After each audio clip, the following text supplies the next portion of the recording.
დილა მშვიდობისა ყველას, საქმიანად ვიწყებთ პარასკევის დღეს. ყველას წარმატებულ და შემოსავლიან დილას გისურვებთ. Pirveli-ზე ბიზნეს მედია საქართველოს გუნდი საქმიან დილას გქონავს.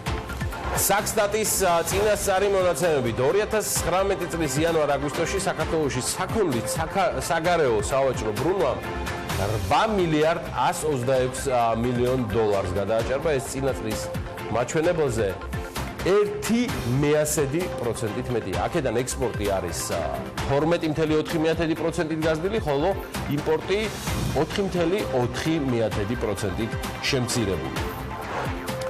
2020 წლის ბიუჯეტის პროექტის პირველად ვერსიას ფინანსთა სამინისტრო პარლამენტში პირველი ოქტომბრისთვის შეიტანს. პრემიერ-მინისტრის დავალებით 2020 წლის ბიუჯეტიც პირველ რიგში ორიენტირებული იქნება მოქალაქეზე, ადამიანზე, პრიმატზე და ყველამ უნდა გაითვალისწინოს სახელმწიფოს სოციალური პასუხისმგებლობა. ფინანსთა მინისტრმა ისიც დაამატა, რომ მთავარი ინფრასტრუქტურული პროექტების გაგრძელება და განვითარება, რაც პრაქტიკულად თვისობრივ განვითარება შეიტანს ეკონომიკაში და ეკონომიკურ სისტემაში. ვაიმე. მთავრობა 2020 წლის ბიუჯეტს სოციალურს უწოდებს, როგორც ეკონომიკის მინისტრი ინფლაციისა და ეკონომიკური ზრდის გათვალისწინებით პენსიის ინდექსაციის კანონპროექტზე დასმულ კითხვაზე ამბობს. ინიციატივა მზადდება პენსიებთან დაკავშირებითაც. კიდევ ერთი პროექტი, რომელთან დაკავშირებითაც მთავრობა მუშაობს, რეგიონალური განვითარებისა და ინფრასტრუქტურის სამინისტროს მიერ არის ინიციირებული და ტურისტულად დატვირთული კურორტების მართვის განსხვავებული მოდელი მომზადდება. ეჭვი მაქვს, რომ აქაც რაღაცა დამატებით რგოლ შექმნია.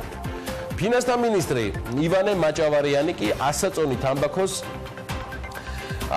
აუცილებლობაზე, მის დაბეგვრაზე საუბრობს, თუმცა ამბობს, რომ დაბეგვრა იქნება ზომიერი. არათუ არ გამიგდია ინვესტორი ოთახიდან, არამედ ანაკლიას განვითარების კონსორციუმთან ერთად ვაგრძელებთ მუშაობას იმისთვის, რომ მივიღოთ მეტი ინფორმაცია და მიმსჯელოთ ეს კონკრეტული ინვესტორი რამდენად შეძლებს თანასწორს 45%-იანი წილის მქონე ამერიკული კომპანია კონტი ჯგუფი. პასუხობს მამუკა ხაზარაძეს ინფრასტრუქტურის მინისტრი და პირველი ვიცე-პრემიერი ქალბატონის კიტიშვილი. კომუნიკაციების ეროვნული კომისიის ინფორმაციით კი წელს საქართველოში ყოფნისას ყველაზე მეტი თანხა რუსმა როუმერებმა დახარჯეს. ხუთეულში არიან შვედეთი, ირლანდია, იაპონია და თურქეთი. 2019 წლის აგვისტოში საქართველოში საერთაშორისო მოგზაურების რაოდენობა თითქმის 5%-ით გაიზარდა. 2.3%-იანი ზრდა დაფიქსირდა ტურისტულ ვიზიტებშიც. ეროვნული ბანკის მონაცემებით მიმდინარე წლის აგვისტოში ტურიზმის სექტორიდან ქვეყნის შემოსავლებმა მაინც დაახლოებით 10.6%-ის კლება აჩვენეს. საქართველოდან ინდოეთში პირდაპირი ავიამიმოსვლის დაწყება 2020 წლის თებერვალში იგეგმება.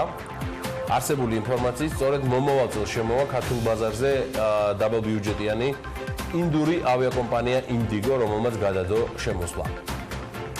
ეკონომიკის მინისტრის ინფორმაციით მას იმედი აქვს, რომ ასევე საქართველოსა და ამერიკის შეერთებულ შტატებს შორის პირდაპირი ავიამიმოსვლის შესაძლო დაწყების საკითხი სწორედ შეერთებულ შტატებში ვიზიტის შემდგომ გამოიღებს. სოფლის მეურნეობის მინისტრი ლევან დავითაშვილი კი ბრძანებს, რომ მათ სახელმწიფო კომპანია აკურას მისცეს უფლება პირდაპირი შესყიდვის წესით შეიძინოს მათ შორის დაზიანებული ყურძენი, რომელიც კერძო კომპანიებისთვის არ იქნება საინტერესო. ამავე დროს დავითაშვილი ამბობს, რომ ეს არ არის სუბსიდირება, რადგან სახელმწიფოს აკურასთვის ფული არ მიუწია და ეს არის საფინანსო სექტორიდან მიღებული დაფინანსება.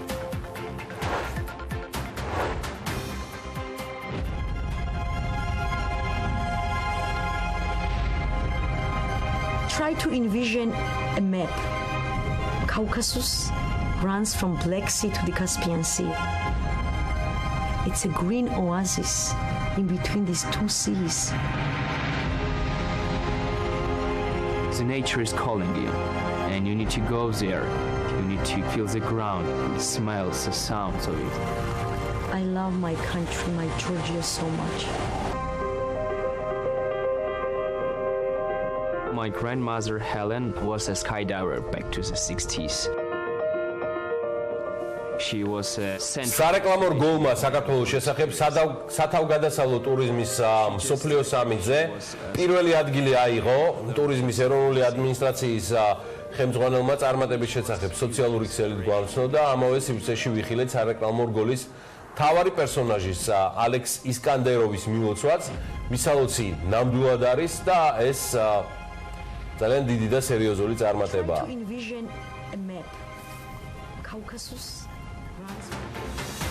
დილა მშვიდობის ყველას, მოგესალმებით, მე გიორგი ისაკაძე ვარ, წარმოგიდგენთ ანა ლაპიაშვილს, ჩვენ ერთად წარმოვადგენთ საქმიან დილას BMG-ს არაჩვეულებრივ გუნდთან ერთად. სოჭის მიუხედავად ივლիս-აგვისტოს ტურისტული შემოსავლების კლებისა, ტურისტების რაოდენობა მაინც გაიზარდა და ამ მიმართულების მიტოვება არ შეიძლება და არც ყურადღება უნდა მოვადუნოთ. კარგია, როცა ბევრს წერენ საქართველოზე, სულ რამდენიმე დღის წინ National Geographic-მაც თბილისი მსოფლიოს ყველაზე ბოჰემურ ქალაქად მოიხსენია.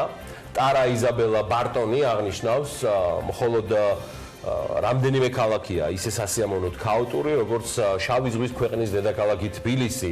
სტატიაში ნათქვამია, რომ აბრეშუმის გზის დედაქალაქი 1,100,000 კაციანი მაცხოვრებლით მრავალფეროვანი და დინამიურია, როგორც ავტორი იბრძანებს, თბილისი საკმაოდ პატარაა, მისი დავალიერება შაბათ-კვირასაც არის შესაძლებელი, თუმცა ქალაქის არქიტექტურული ეკლექტიზმი, აყვავებული რესტორნები, ბარები და მდიდარი კულტურული შეთავაზებები ქალაქში დიდხანს დარჩენის სურვილს აჩენს. ესეთი ამონარიდი ქალბატონი ბარტონის სტატიიდან National Geographic-ში. იაპონიაში რამდენიმე დღეში რაგბიში მსოფლიო თასი დაიწყება. ბორჯღალოსნები ტოიოტაში, ტოიოტა სტადიუმზე პირველ შეხვედრას უელსთან 23-ში გამართავს. ტოიოტა სტადიუმი ნამდვილად კარგი სტადიონია, თუმცა სხვა არენის შესახებ უნდა მოგიყვეთ, რომელიც ნამდვილად გაგაოცებთ და გადაგრევთ. ინფორმაციას და ვიდეო კადრებს სპორტალ G ავრცელებს. მადლობა მას ამისთვის. თქვენ წინაშეა საპორო დოუმი. ქალაქ საპოროში მდებარეობს, სადაც მსოფლიო თასის ორი შეხვედრა გაიმართება. სტადიონი 2001 წელს ფეხბურთში მსოფლიოს 2002 წლის ჩემპიონატისთვის ააშენეს და არენაზე სხვადასხვა სახის კონსტრუქცია, თქვა ბეისბოლის, ფეხბურთის, რაგბის მოედნები არსებობს. ბეისბოლის მოედანი ხედავთ ხელოვნურია. ხოლო საფეხბურთო და სარაგბო მოედნების საფარი ბუნებრივი. რადგან საპორო კუნძულ ჰოკაიდოზე მდებარეობს, რომელიც იაპონიის სამხრეთით არის, კლიმატი საკმაოდ ცივია და ზამთარში დიდი რაოდენობის ნალექი მოდის. ამიტომ საპორო დოუმს მთლიანად დახურული სახურავი აქვს და ფაქტობრივად ეს არის მაინც მანეჟი, სადაც 50,000 ადამიანი ეტევა. ბუნებრივ საფარიანი მოედანი მოძრავია, ხოლო ბეისბოლის მოედანი, აგერ ბატონო ნახეთ, ასაწყობი. მართლა დატკბით რა, იაპონიის ამ მორიგი საოცრების ხილვაც ნამდვილი სასწაულია. ხილვა კი გასაოცარი. ეხლა შემოსრიალდება სტადიონი. არანაირად არ ჩავერაოდი. აი ნახეთ სტადიონი. თავისთავად ტექნოლოგია მომხიბვლელია და არჩეულებრივი და მეც ჩემი მხრივ მხოლოდ ამ რეპლიკით შემოვიფარგლებოდი, მაგრამ ეს ის შემთხვევა, როდესაც სტადიონთან დაკავშირებით ვერ გამოვტოვებდი ვერანაირად ამ რეპლიკას, იმიტომ რომ ძალიან მარტივად იაპონიაში ნაგოიას მერის შესრულებული სიმღერა უნდა მოგასმენინოთ ბორჯღალოსნების ოფიციალური მიღების ცერემონიალზე. თავს ვერაფერს უხერხებს, სულ უფრო მეტად მიყვარდება საქართველოს ნაკრები, ესე ელვის პრესლის სიმღერით დახვდნენ ქართველებს იაპონიაში. Elvis Presley song. When I was a student, there are two trends, that is, for the Beatles and another way Elvis Presley. Elvis Presley's number one favorite song is Can't Help Falling in Love. Can't Help Falling in Love with the Georgia team. So, wise men say, only fools blushing. But I can't help falling in love with the team of Georgia. Thank you very much.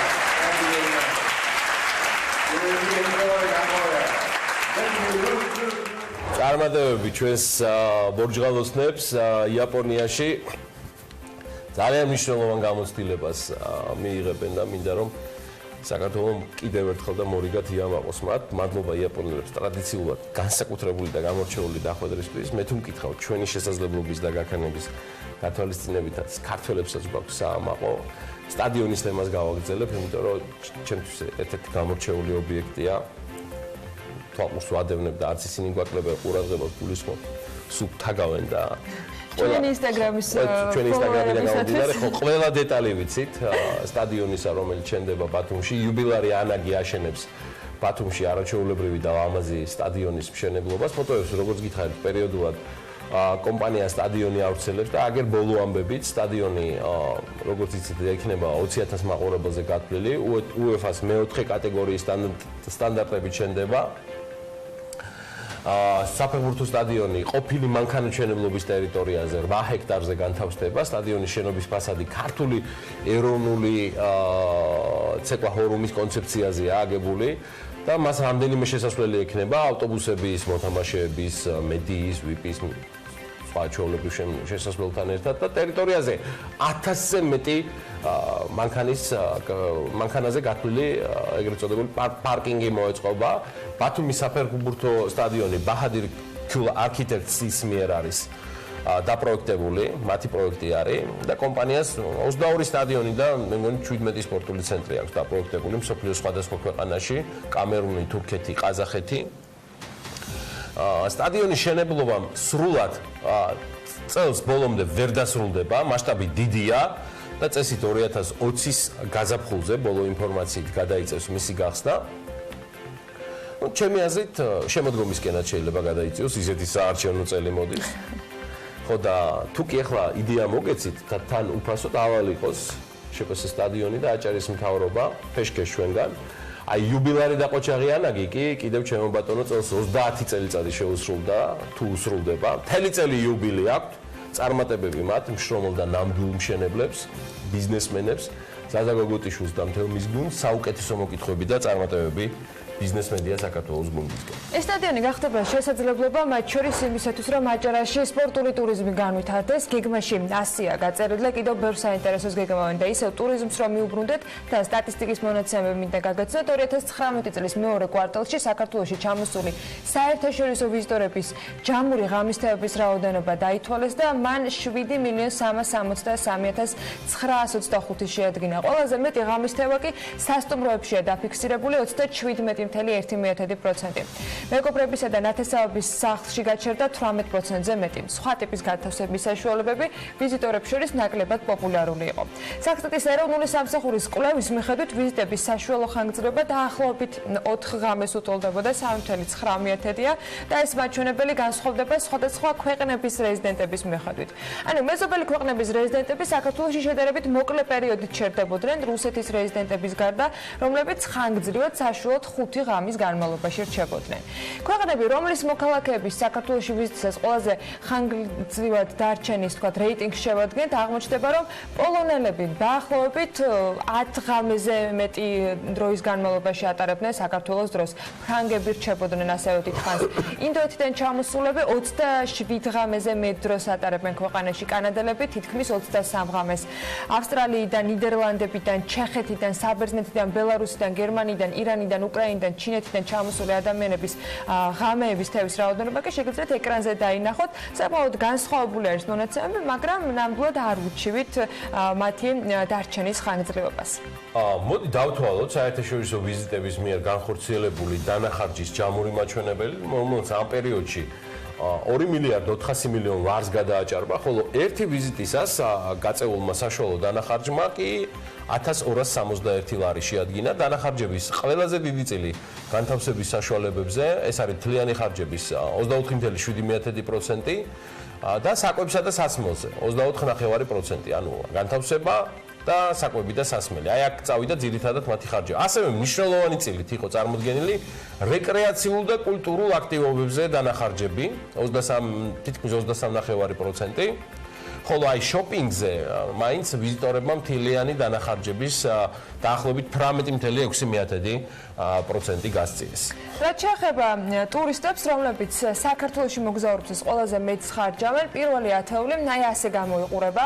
ავსტრალია და საშუალო ხარჯი მათგან იყო 5,384 ლარი. მას კანადა მოყვება, შემდეგი საუდის არაბეთი არის, არაბთა გაერთიანებული საემიროები, ირანი 3,101 ლარი, ჩაერთებული შტატები ასევე 3,110 ლარით, კატარი ხუვეითი, ნიდერლანდები, ლატვია, გაერთიანებული სამეფო, სლოვაკეთი, ფილიპინები და ასე შემდეგ. ეს არის საშუალო ხარჯი, რომელიც ამ ქვეყნის მოქალაქეებმა ქვეყანაში ვიზიტისას საშუალოდ დახარჯეს. ხო, მაგრამ აი საანგარიშო პერიოდში თითო ვიზიტზე, საუბარია 2019 წლის მეორე კვარტალზე, ყველაზე დაბალი დანახარჯი მაინც სომხეთის მოქალაქეებს ჰქონდათ. ესეც უცვლელი სტატისტიკა შეგვიძლია. ამ შემთხვევაში ესე გამოდის 416 ლარი საშუალოდ ვიზიტისას. აზერბაიჯანელებმა 629 ლარი ვიზიტისას და ბერძნებმა, საბერძნეთის მოქალაქეებმა 609 ლარი. ეს არის საშუალო დანახარჯი ვიზიტზე 2019 წლის მეორე კვარტალში.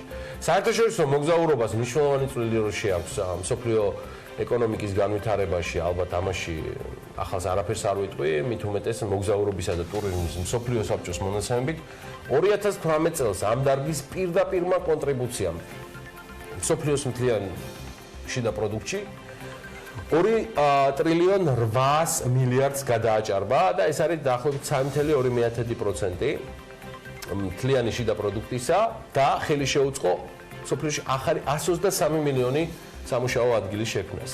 ანუ მისი პირდაპირი და გვერდითი ეფექტების მხედველობაში სრულად, თქვათ, მიღების და გათვალისწინების შემდეგ. აღნიშნული სექტორის წვლილი მსოფლიო ეკონომიკის განვითარებაში არის შემდეგი, ეს არის 10.4% მთლიან შიდა პროდუქტში, მსოფლიოზე არის საუბარი და ერთი ადგილი ყოველი 10 სამუშაო ადგილიდან 4.4% მთლიან განხორციელებულ ინვესტიციებში და 6.5% მსოფლიოს მთლიან ექსპორტში. ეს არის ტურიზმის ინდუსტრიის მონაგარი მსოფლიოსთვის.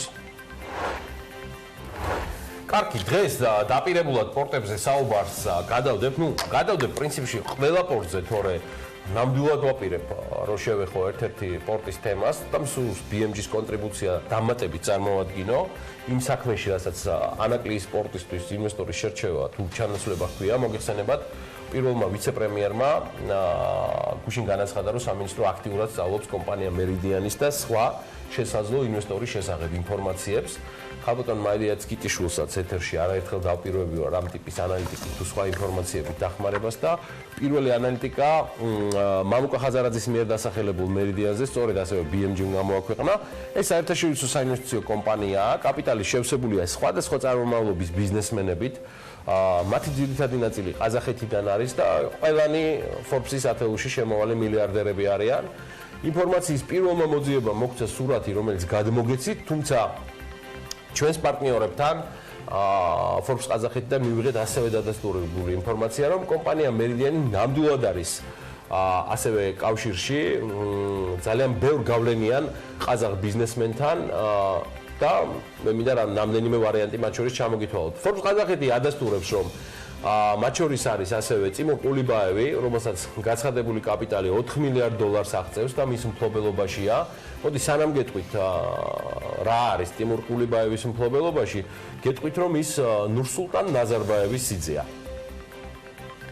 ყაზახეთის ყოფილი პრეზიდენტი და დღევანდელი არაოფიციალური მმართველის შუათანა ქალიშვილის დინარას მეუღლე, დიახ, რომელიც Forbes-ის სიაში სწორედ მეუღლესთან ტიმურ ყულიბაევთან ერთად იყოფს მესამე-მეოთხე ადგილებს 4 მილიარდი გაცხადებული კაპიტალით. გავლენიანი ბიზნესმენი პრაქტიკულად ყაზახეთის მთავრობას და მის პირველ ოჯახს წარმოადგენს და იგი ასევე რუსული ენერგოგიგანტის გაზპრომის დირექტორთა საბჭოს წევრია 2006 წლიდან. რაც შეეხება თავად კომპანია მერიდიანს, რა მოვიპოვეთ მეტი ინფორმაცია მასზე, დღეს საქართველოს მთავრობა სწავლობს ცენტრალური აზიის ერთ-ერთი უმსხვილესი საინვესტიციო ჰოლდინგის წინადადებას.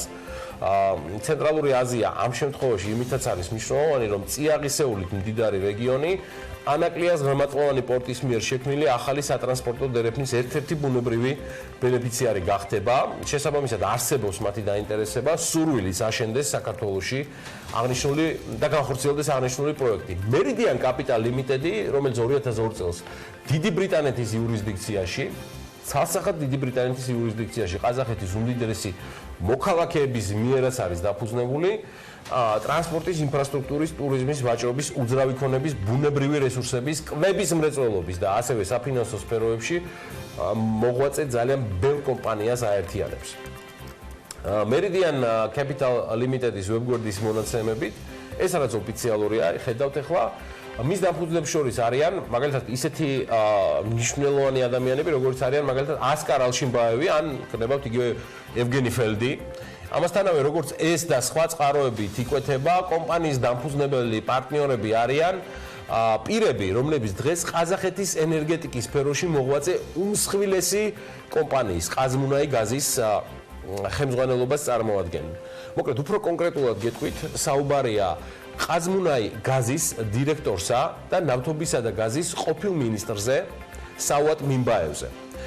საუატ მიმბაევი ასევე ერთ-ერთი ყველაზე გავლენიანი და მდიდარი და შეძლებული ბიზნესმენი, ნახევრად სახელმწიფო მოხელე პირია ყაზახეთში და ასკარ ალიშინბაევის და ევგენი ფელდის გარდა, რომელიც მერდიანის ასევე ერთ-ერთი აქციონერია, ყველაზე დიდი გავლენით ის მაინც სახელმწიფო საინვესტიციო ფონდის ყოფილი ხელმძღვანელი და ასევე ყოფილი ნავთობისა და გაზის მინისტრი, როგორც გითხარით, ამჟამად ყაზმუნაი გაზის დირექტორი საუატ მიმბაევი სარგებლობს.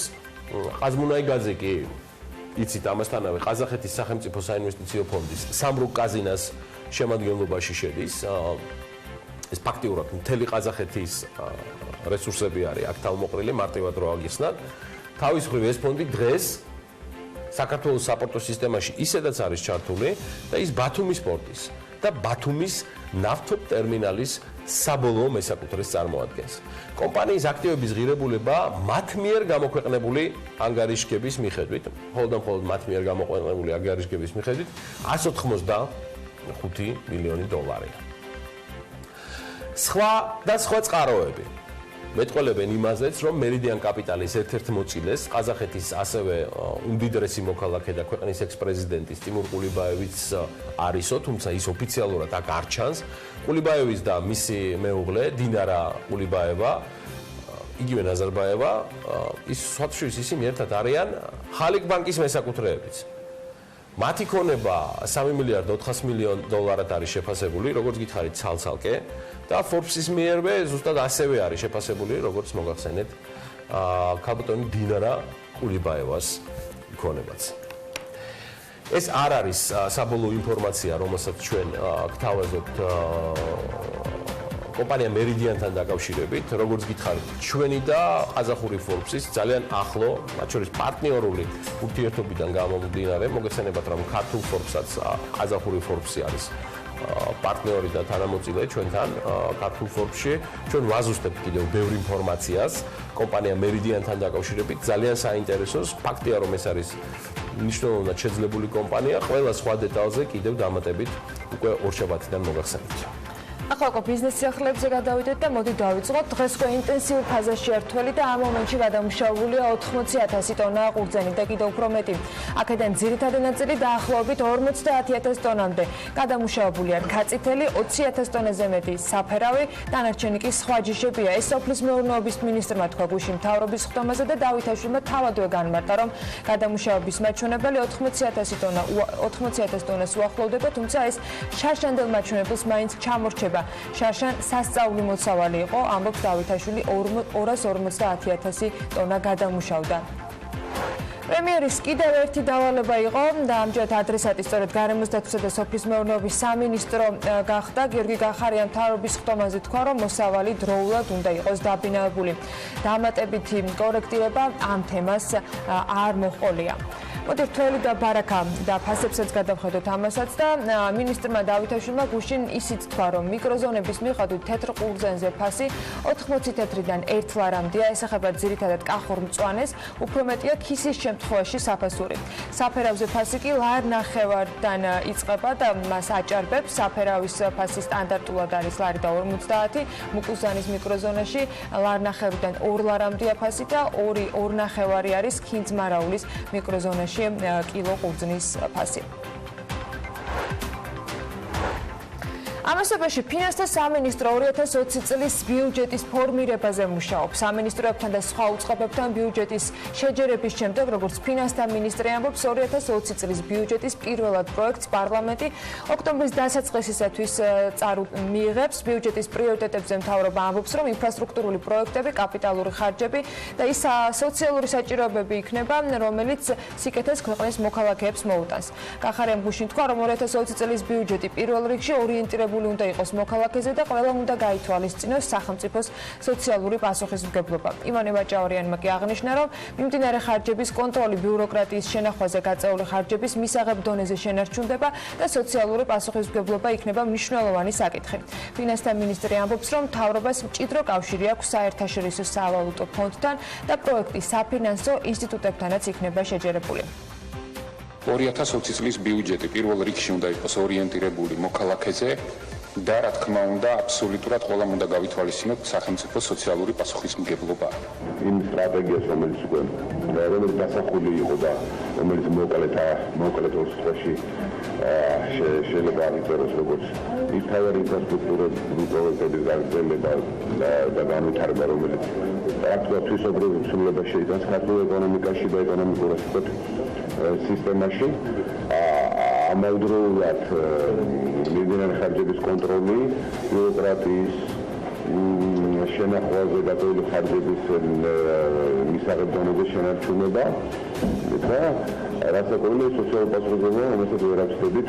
პირველი, როდესაც საუბრობთ მოქალაქეზე ორიენტირებულ ბიუჯეტზე და სოციალურ პასუხისმგებლობაზე, რა თქმა უნდა, ეს არის იმ სოციალური ჯგუფებზე ზრუნვა, რომელიც მუდმივი ზრუნვის საგანია, როგორც არიან პენსიონერები, შეზღუდული შესაძლებლობების მქონე პირები, მასწავლებლები, ექიმები და სხვა ჯგუფები არ მინდა ახლა ვინმე გამომჩეს, მაგრამ ამასთან ერთად ასევე როდესაც სოციალურ პასუხისმგებლობაზე და მათ შორის ინფრასტრუქტურაზეც ვსაუბრობთ, ესეც ბატონ გიორგის აქცენტებში იყო დღეს, რა თქმა უნდა, არ იგულისხმება მხოლოდ ინფრასტრუქტურის სამინისტრო, არამედ საუბარი იმაზე, რომ ყველა სამინისტროს ბიუჯეტში მეტი პრიორიტეტი მიენიჭოს კაპიტალურ ხარჯებს, ანუ ინფრასტრუქტურულ პროექტებს, როგორც ესეთი სამინისტრო ახორციელებს.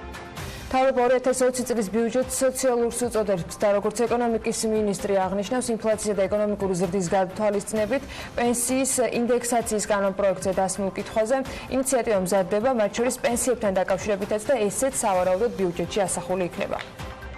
პენსიებთან დაკავშირებითაც მზადდება ინიციატივა, ფინანსთა სამინისტრო ახდენს ამის კოორდინაციას და როდესაც უკვე დასრულებული იქნება ბიუჯეტის პროექტი, ამაზე მოგახსენებთ განმარტებით, მაგრამ ნამდვილად ამზადებთ ინიციატივას სამმართველოდ. ფინანსთა მინისტრი ასაწონი თამბაქოს აუცილებლობაზე საუბრობს, თუმცა აღნიშნავს, რომ დაბეგურა იქნება ზომიერი. ივანე ვაჭაურიანი ამბობს, რომ საკითხი მოსაწესრიგებელია, რადგან რეალურად ერთ-ერთი მთავარი აქციზური საქონელი არ იბეგრება. მისივე განცხადებით აუცილებელია ელექტროსიგარეტებიც ანალოგიურად დაბეგურის რეჟიმში მოექცეს. შარშანოთა თამბაქოს აქციზის და ფილტრიანზე იმპორტირებოდი ასე მოხდას და ეგრეთ წოდებულ ადგილობრივ უფილტროზე ამან გამოიწვია ის, რომ ძალიან დიდი რაოდენობა და მომხმარებლის გადავიდა ასაწონ თამბაქოზე, რომელიც არ იბეგრებოდა პრაქტიკულად. შესაბამისად აღმოჩნდა, რომ ელასტიურობა იმდენად გაცილებით მაღალი იყო, ვიდრე ვინმე წარმოედგინა, მე სამწუხაროდ დიდხანს დაიწყება ის პროცესი პარლამენტში, როგორც ხდება ხოლმე იცით. ფინანსთა მინისტრმა გუშინ მედიების აღზრდაზეც ისაუბრა, ოღონდ ეს ის შემთხვევა, როცა კონტენტში ჩარევასთან არ გვაქვს საქმე, ჩვენი პრიორიტეტია მედია სივრცეში ერთხელ და სამუდამოდ საგადამხდელო კულტურა დამკვიდრდეს, თქვა ივანე ვაჭაურიანმა მთავრობის ხდომის დასრულების შემდეგ ტელეკომპანიების დავალიანებებთან დაკავშირებით. მინისტრი აღნიშნავს, რომ მთავარი მიზანია, რომ გადასახადი ყველამ გადაიხადოს. მიმდინარეობს ეს პროცესი, იცით, რომ ჩვენი პირველი პრიორიტეტი არის ამ სფეროში მოვაწესრიგოთ გადახდა და მიუში გადახდის კულტურა, საგადამხდელო კულტურა დამკვიდრეს ერთხელ და სამუდამოდ მედია სივრცეში, იმიტომ რომ დამეწუნეთ მოკლედ შეიძლება თითოეულ მედია აუცილებლად ფიქრობთ, რომ ერთი წელიანზე რაღაცა არ გადაიხადოს, შეიძლება კონკრეტულ მედიისთვის გაგინა. საბოლოო ჯამში ეს მაინც სიმახინჯებდა მიყევათ ამ პრაქტიკას, მე რაღაც მედია რაღაც ბიუჯეტი, ამიტომ ჩვენი მთავარი მიზანი არის, რომ ყველამ გადაიხადოს მიმდინარე გადასახადი. დაგვიანების მიუხედავად საქსტატმა აგვისტოსთვის ტურისტული ნაკადები ბოლოს დაითვალა და გამოაქვეყნა კიდეც. ქვეყანაში საერთაშორისო მოგზაურთა რაოდენობა აგვისტოში 4.9%-ით არის გაზრდილი, 2.3%-იანი ზრდა კი ტურისტულ ვიზიტებში დაფიქსირდა. ეს იმის ფონზე, როცა წინა თვეში ტურისტული შემოსავალი 10%-ზე მეტით არის შემცირებული და ეს ეროვნული ბანკის მონაცემებია. ვის უმასპინძლად ზაფხულის ბოლო თვეს და რომელი ქვეყნებიდან აქტიურობდნენ დამსვენებლები, თათია ჩაფიჩაძემ გადახედა სტატისტიკურ მონაცემებს. 2019 წლის აგვისტოში საქართველოს 1,358,588 საერთაშორისო მოგზაური ეწვია, რაც წინა წლის ანალოგიურ პერიოდთან შედარებით თითქმის 5%-ით მეტია. მათგან ტურისტული ვიზიტების რაოდენობა 754,000-მდე იყო, რაც წინა წლის მონაცემებს 2,3%-ით აღემატება. 2019 წლის აგვისტოში რუსეთიდან საერთაშორისო ვიზიტორთა რაოდენობა 8,5%-ით, ხოლო ტურისტული ვიზიტების რაოდენობა 17%-ით შემცირდა. შედარებისთვის 2018 წლის აგვისტოში რუსეთიდან ტურისტული ვიზიტების რაოდენობა გაზრდილი იყო 23,4%-ით. აღნიშნული ზრდის ტემპი შენარჩუნების პირობებში 2019 წლის აგვისტოში რუსეთიდან 220,521 ტურისტული ვიზიტი განხორციელდებოდა, თუმცა მხოლოდ 148,298 ტურისტული ვიზიტი შედგა, რაც მოსალოდნელზე 72,223 ვიზიტით ნაკლებია. რაც შეეხება 2019 წლის 8 თვის მონაცემებს, იანვარ-აგვისტოს პერიოდში საქართველოში 6,320,516 საერთაშორისო მოგზაურის ვიზიტი განხორციელდა, რაც წინა წლის ანალოგიურ მაჩვენებას 7,2%-ით აღემატება. ევროკავშირის ქვეყნებიდან საქართველოში საერთაშორისო ვიზიტების ზრდის კუთხით გამოირჩეოდნენ ნიდერლანდები, გაერთიანებული სამეფო, პოლონეთი, გერმანია და საფრანგეთი. 87%-იანი ზრდა დაფიქსირდა უზბეკეთიდან, 63%-იანი კი ყირგიზეთიდან. ტურისტების რიცხვი მნიშვნელოვნად გაიზარდა ისეთი ქვეყნებიდანაც, როგორიცაა ყაზახეთი, ჩინეთი და საუდის არაბეთი. ტრადიციულად მიმდინარე წლის აგვისტოშიც ყველაზე მეტი საერთაშორისო ვიზიტორი აზერბაიჯანიდან, სომხეთიდან და თურქეთიდან შემოვიდა. საქართველოში როუმინგის დანახარჯებით რუსეთი, შვედეთი და ირლანდია ლიდერობენ ხუთეულში, ასევე იაპონია და თურქეთი შედიან. ინფორმაცია საქართველოს კომუნიკაციების ეროვნულმა კომისიამ გაავრცელა და მათივე მონაცემებით 2019 წელს როუმინგზე რუსეთის მობილური ოპერატორების აბონენტებმა ჯამში 666,495 ლარი დახარჯეს. მას, როგორც გითხარით, შვედეთი მოჰყვება 534,854 ლარით. თბილისში 4 ლოკაციაზე აღებულ სინჯებში ტყუის შემცველობა დასაშვებ ნორმას არ აღემატებოდა. გარემოს ეროვნული სააგენტოს ინფორმაციით, ტყუის შემცველობის დასადგენად ჰაერში სინჯები 4 ქუჩაზე, ფალიაშვილზე, ონიაშვილზე და ნუცუბიძის 2 ადგილას აიღეს. მათივე ინფორმაციით, ლაბორატორიული კვლევის შედეგად დადგინდა, რომ ამ 4-ვე ლოკაციაზე ტყუის შემცველობა დასაშვებ ნორმას არ აღემატება.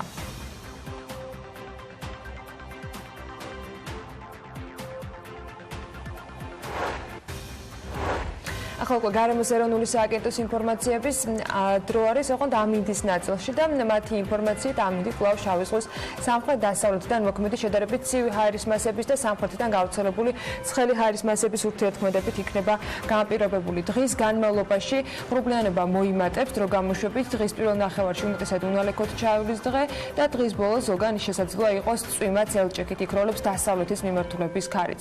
სოხუმში დღის ბოლოს ხანმოკლე წვიმას ელჭექით ელოდებიან და 26 გრადუსი იქნება, ბათუმში 27 გრადუსს მიაღწევს ტემპერატურა და აქაც დღის ბოლოს შესაძლოა იყოს ხანმოკლე წვიმა ელჭექით.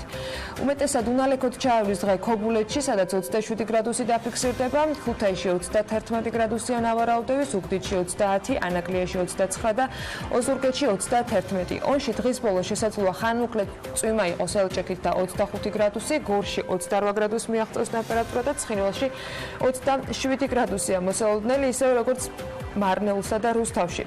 28 გრადუსი იქნება ახალციხესა და ბორჯომში, ბაკურიანში 21 გრადუსი დაფიქსირდება, ახალქალაქში კი მაქსიმალური ტემპერატურა 22 გრადუსია ნავარაუდევი. დღეს ბოლოს შესაძლოა იყოს ხანმოკლე წვიმა ელჭექით სტეფანწმინდაში, სადაც მაქსიმალური ტემპერატურა 19 გრადუსი იქნება. თელავში 25 გრადუსს მიაღწევს ტემპერატურა და დღის ბოლოს აქაც შესაძლოა იწვიმოს. დედაქალაქს რაც შეეხება, თბილისში დრო გამოშვებით ღრუბლიანობა მოიმატებს, დღის ბოლოს ხანმოკლე წვიმას ველოდებით ელჭექით, იქროლებს ჩრდილო-დასავლეთის მიმართულების ქარი და ჰაერის მაქსიმალური ტემპერატურა 27 გრადუსია ნავარაუდევი. ესეთი ამინდი გველოდება დღის განმავლობაში 20 სექტემბერს მთელი საქართველოს მასშტაბით, რომელიც ჩვეულად საქმიანად უნდა დაიწყოს. პირველი სტუმრები კი რეკლამის შემდეგ შემოგვიერთებიან დაგვრობით.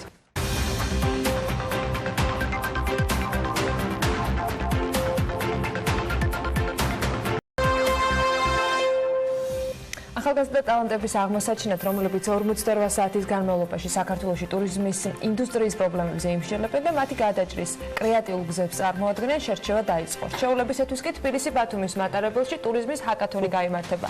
სტარტაპ ექსპრეს ინოვაციური 3დღიანი ბანაკი აჭარაში და ჩაქვში გაგრძელდება. Bootcamp 3 დღის განმავლობაში შერჩეული მონაწილეები იმუშავებენ იდეებზე, სხვადასხვა ბიზნეს მოდელებზე და პროტოტიპებზე. ტურიზმის ექსპერტებთან ამ დარგის ინდუსტრიის შედარებით გამოცდილ მეწარმეებთან ერთად. რა უნდა იყოს შედეგი, ეს არანაკლებ საინტერესო ალბათ და ჩვენ გადავწყვიტეთ, რომ ამ კითხვას ჩავეძიოთ პასუხის მისაღებად და ამ შევეცდებით ამას ყველაფერს უკვე ჩვენი საქმიანი დილის დღევანდელი პირველი ნომრებისგან. გურიქოიავა, თბილისის სტარტაპ ბიუროს შეფი და ხელმძღვანელი არის ჩვენთან ერთად დილონშიდობის გური და ჩვენთან ერთად არის სტარტაპ ექსპრესის ასევე თანაორგანიზატორი ნინი ნოღაშვილი. სოციალურ იგი გახლავთ Spend 4 Seasons in Georgia-ს საინიციატივო ჯგუფის წევრი. ხორ შემშლება. დილონშიდობის. მოგესალმებით. დილონშიდობის. როგორ გრძანდებით? კარგად ყავ. დილიდან რა გვაქვს ესეთი ძალიან მაგარი სათქმელი. თვითონ იდეა ცალსახად ძალიან ესეთი ორიგინალურია. მაინტერესებს ძალიან ბევრი რამ, მათ შორის ვინ ჩათვალა თქვენმა ჯგუფმა, რომლისთვისაც ეს არ არის პირველი, ასე ვთქვათ, ღონისძიება, გამოცდილ ექსპერტებად და მეწარმეებად, მათ შორის ტურიზმის ინდუსტრიიდან, ერთ-ერთი ყველაზე მზარდი ინდუსტრიიდან საქართველოში, მაგრამ მოდი ჯერ თავად იდეით დავიწყოთ, რატო ესეთი ტიპის დიზაინი და მოძრავი, ასე ვთქვათ, ღონისძიება. კი ბატონო. მოგესალმებით პირველ რიგში, მადლობთ რომ გადაცემა მოუძღვენით ჩვენს პროექტს. თბილისის სტარტაპ ბიურო ზოგადად არის ორგანიზაცია, რომელიც ცდილობს რომ სტარტაპ ეკოსისტემის განვითარებას ხელი შეუწყოს სხვადასხვა პროექტებით, ასე ვთქვათ, შეხვედრების სერიებით, ჰაკათონებით და ასე შემდეგ. ძირითადად რაც აქამდე ვაკეთებდით, იყო საერთაშორისო ღონისძიებები, რომლის ასე ვთქვათ, ლიცენზირებას ვაკეთებდით საქართველოში.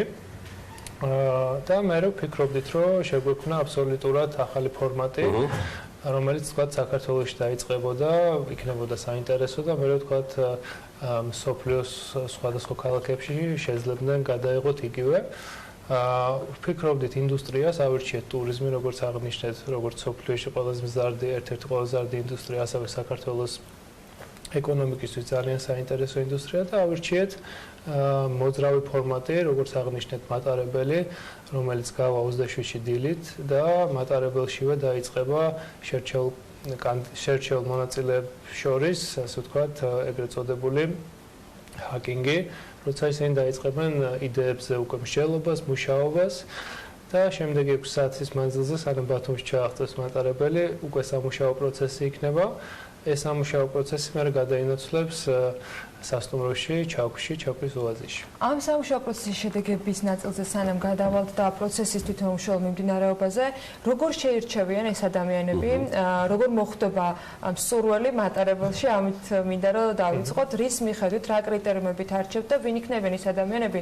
ეს არ იქნებიან მხოლოდ ახალგაზრდები, რომლებიც დაინტერესებულები არიან, არამედ გამოცდილი პროფესიაში, თქვათ, პროფესიულად უკვე რაღაცა გამოცდილების მქონე ადამიანები, რომლებიც მათთან ერთად შემდეგ უკვე გააგრძელებენ მუშაობას.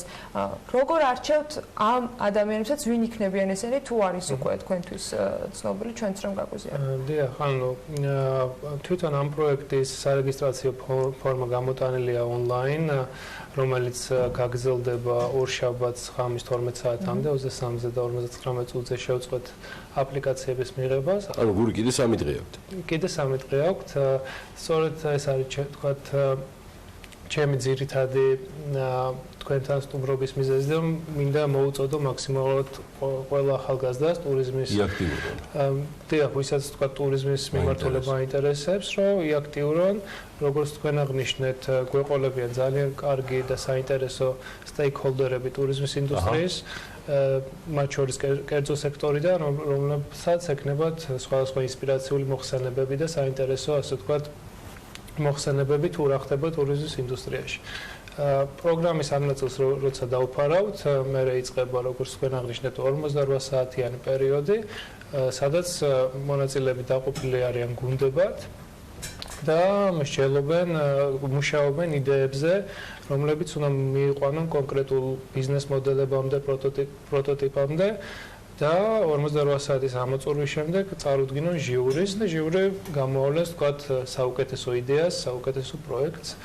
თქო და ხა იმ ამოცანას, რომელსაც მათ დაუსახავთ, სრულად არ გთხოვთ რომ მოგყვათ, მაგრამ მაინც მინდა ვიცოდე რა შედეგის მიღება გსურთ ამ ადამიანებისაგან იმ ფორმატში, რა ფორმატითაც თქვენ გეგმავთ რომ ეს შეხვედრა გააგრძელოთ. გავიგე რომ იწყება მატარებელში, მაგრამ რა მიმართულებით უნდა იმუშაონ ამ ადამიანებმა, იმიტომ რომ შემდეგ პროდუქტი უნდა გამოადგეს საქართველოს ტურიზმის ინდუსტრიას. აი, რა ამოცანები შეიძლება იყოს მათ წინაშე დასახულები? პროექტი მთლიანად დაფუძნებულია კრეატიულ იდეებზე, რადგან სამიზნე ჯგუფი არის ამ შემთხვევაში სტუდენტები და ახალგაზრდები, რა თქმა უნდა, მათგან ველით ძალიან ისეთ კრეატიულ იდეებს, რადგან ისინი არიან უფრო სხვა მხრივ მოაზროვნეები, შეიძლება ჩვენ დავუშვათ ერთი კონკრეტული მხრივ ფიქრობ ტურიზმი როგორ უნდა განვითარდეს, თუმცა მას გარდა ძალიან ბევრი საკითხი არის, რომელსაც სჭირდება განვითარება და ფიქრობთ, რომ ეს ადამიანები შეძლებენ სხვადასხვა იდეების განხორციელებას და სხვადასხვა იდეების ბიზნეს გეგმის შედგენას თუ როგორ შეიძლება საქართველოში ტურიზმზე განვითარდეს.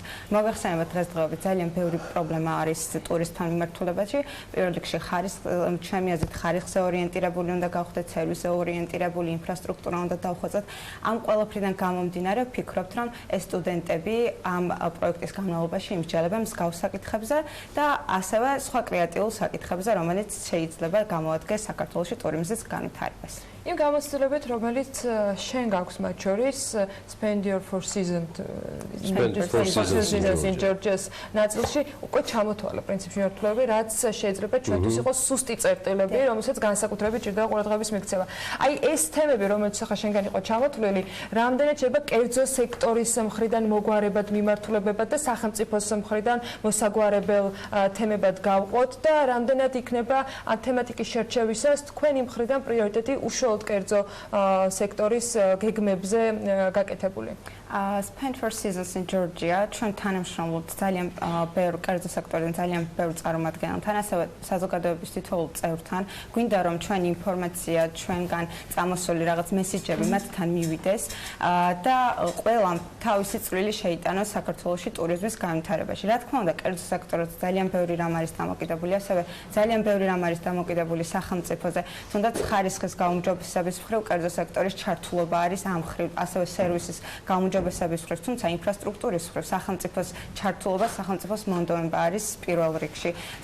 საჭიროა ძალიან ბევრი, ასე ვთქვათ, საქეფინგე ადგილების მოწყობა, ძალიან ბევრი ინფრასტრუქტურული პრობლემები გვაქვს, რომელსაც ტურისტი აწყდება, როდესაც საქართველოში ჩამოდის. მნიშვნელოვანია, რომ კერძო სექტორმაც და სახელმწიფომაც მოახერხოს და ტურისტს მიაწევოს ის სერვისი, რომელსაც აწვდიან დაუშვათ რომელიმე ძალიან განვითარებული ქვეყნები და არ ვიყოთ დამოკიდებული მხოლოდ ერთ კონკრეტულ ბაზარზე. და ჩვენ უნდა ვიყოთ სულ მზარდ რეჟიმში, სულ გადასული მდგრად განვითარებაზე და უნდა ვიყოთ ორიენტირებული პროგრესზე და ჩვენი ნებისმიერი, ასე ვთქვათ, სერვისის ხარისხის დახვეწაზე და უფრო მეტად გაუმჯობესებაზე. გური, შეიძლება თუ არა ვახსენოთ პერსონიფიცირებულად ადამიანები, თქვენ ახსენეთ სტეიკჰოლდერები, ანუ საუბარია ინდუსტრიის ის წარმომადგენლები, რომლებიც პირადად თქვენმა გუნდმა ჩათვალა რომ არიან ავტორიტეტები იმ დონეზე, რომ შეუძლია ჰაკათონის მონაწილეებმა მათგან მიიღონ ასე ვთქვათ გარკვეული გამოცდილება და ცოდნა. კი, ჩამოგითვლით რამოდენიმეს, მაგალითად ერთ-ერთი სპიკერი და მენტორი თავად ნინი იქნება.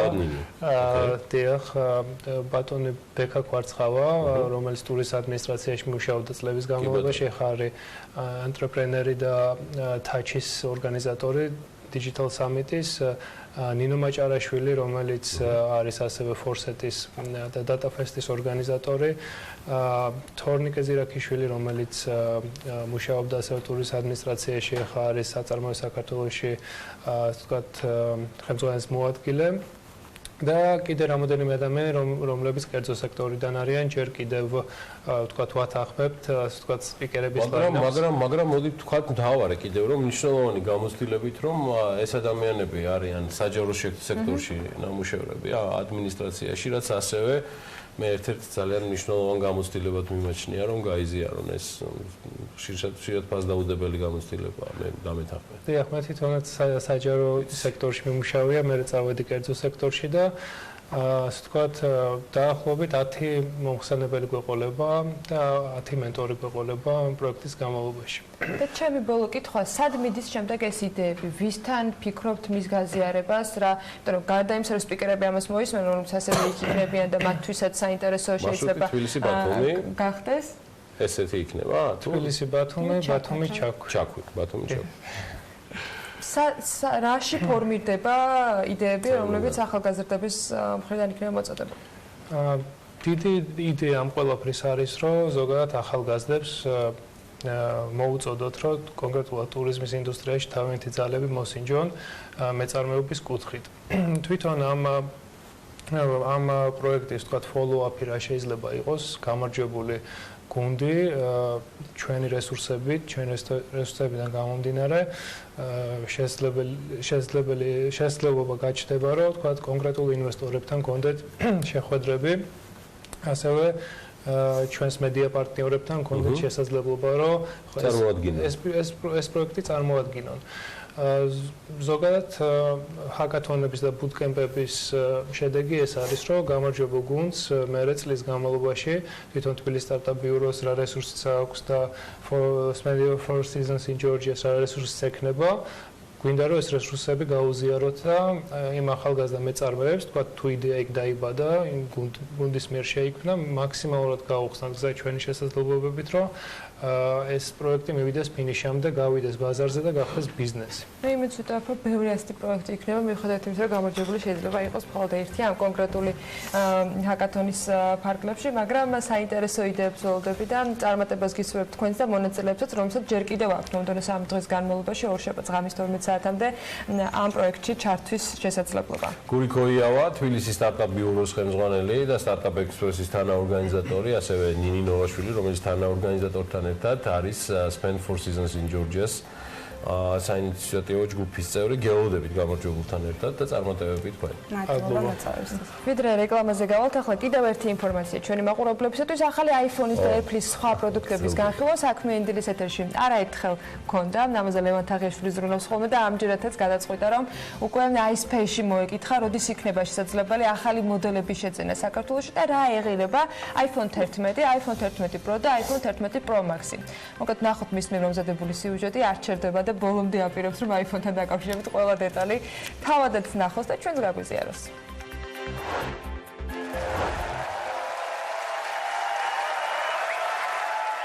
მათთვისთვისაც ბრენდის ერთგულება და მისი ღირებულებები მნიშვნელოვანია. რამდენიმე დღის წინ სტივ ჯობსის სახელობის თეატრში საშუალება ჰქონდათ მილიონობით მაყურებელთან ერთად პირველად ენახათ ახალი სერიის iPhone-ები, რომელიც მსოფლიოს Apple-ის აღმასრულებელმა დირექტორმა ტიმ კუკმა წარუდგინა. მთავარი ცვლილებები მის დიზაინსა და კამერაშია, რომელიც ყველაზე მაღალი ხარისხის ვიდეოს იღებს. როგორც წესი, საქართველოში Apple-ის მთავარ გულშემატკივრებს ახალი მოდელის შესაძენად დიდხნიანი ლოდინი არ უწევთ. გამონაკლისი არც iPhone 11-ია, რომლის ოფიციალური გაყიდვებით საქართველოში 27 სექტემბრიდან დაიწყება.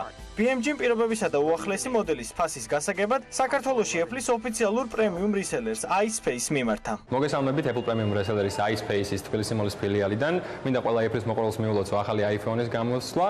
სასიამოვნო სიახლე გვაქვს ის, რომ საქართველოს მოხდა Apple-ის ოფიციალური გაყიდვების მეორე ტალღაში, რაც იმას ნიშნავს, რომ ქართულ მოხმარებელს არ მოუწეს დიდხანს ლოდინი და უკვე 27 სექტემბრიდან მათ შეუძლიათ შეიძინონ ახალი iPhone-ები Apple პრემიუმ რისელერის ფილიალებში, თბილისის მოლში ან გალერეა თბილისში.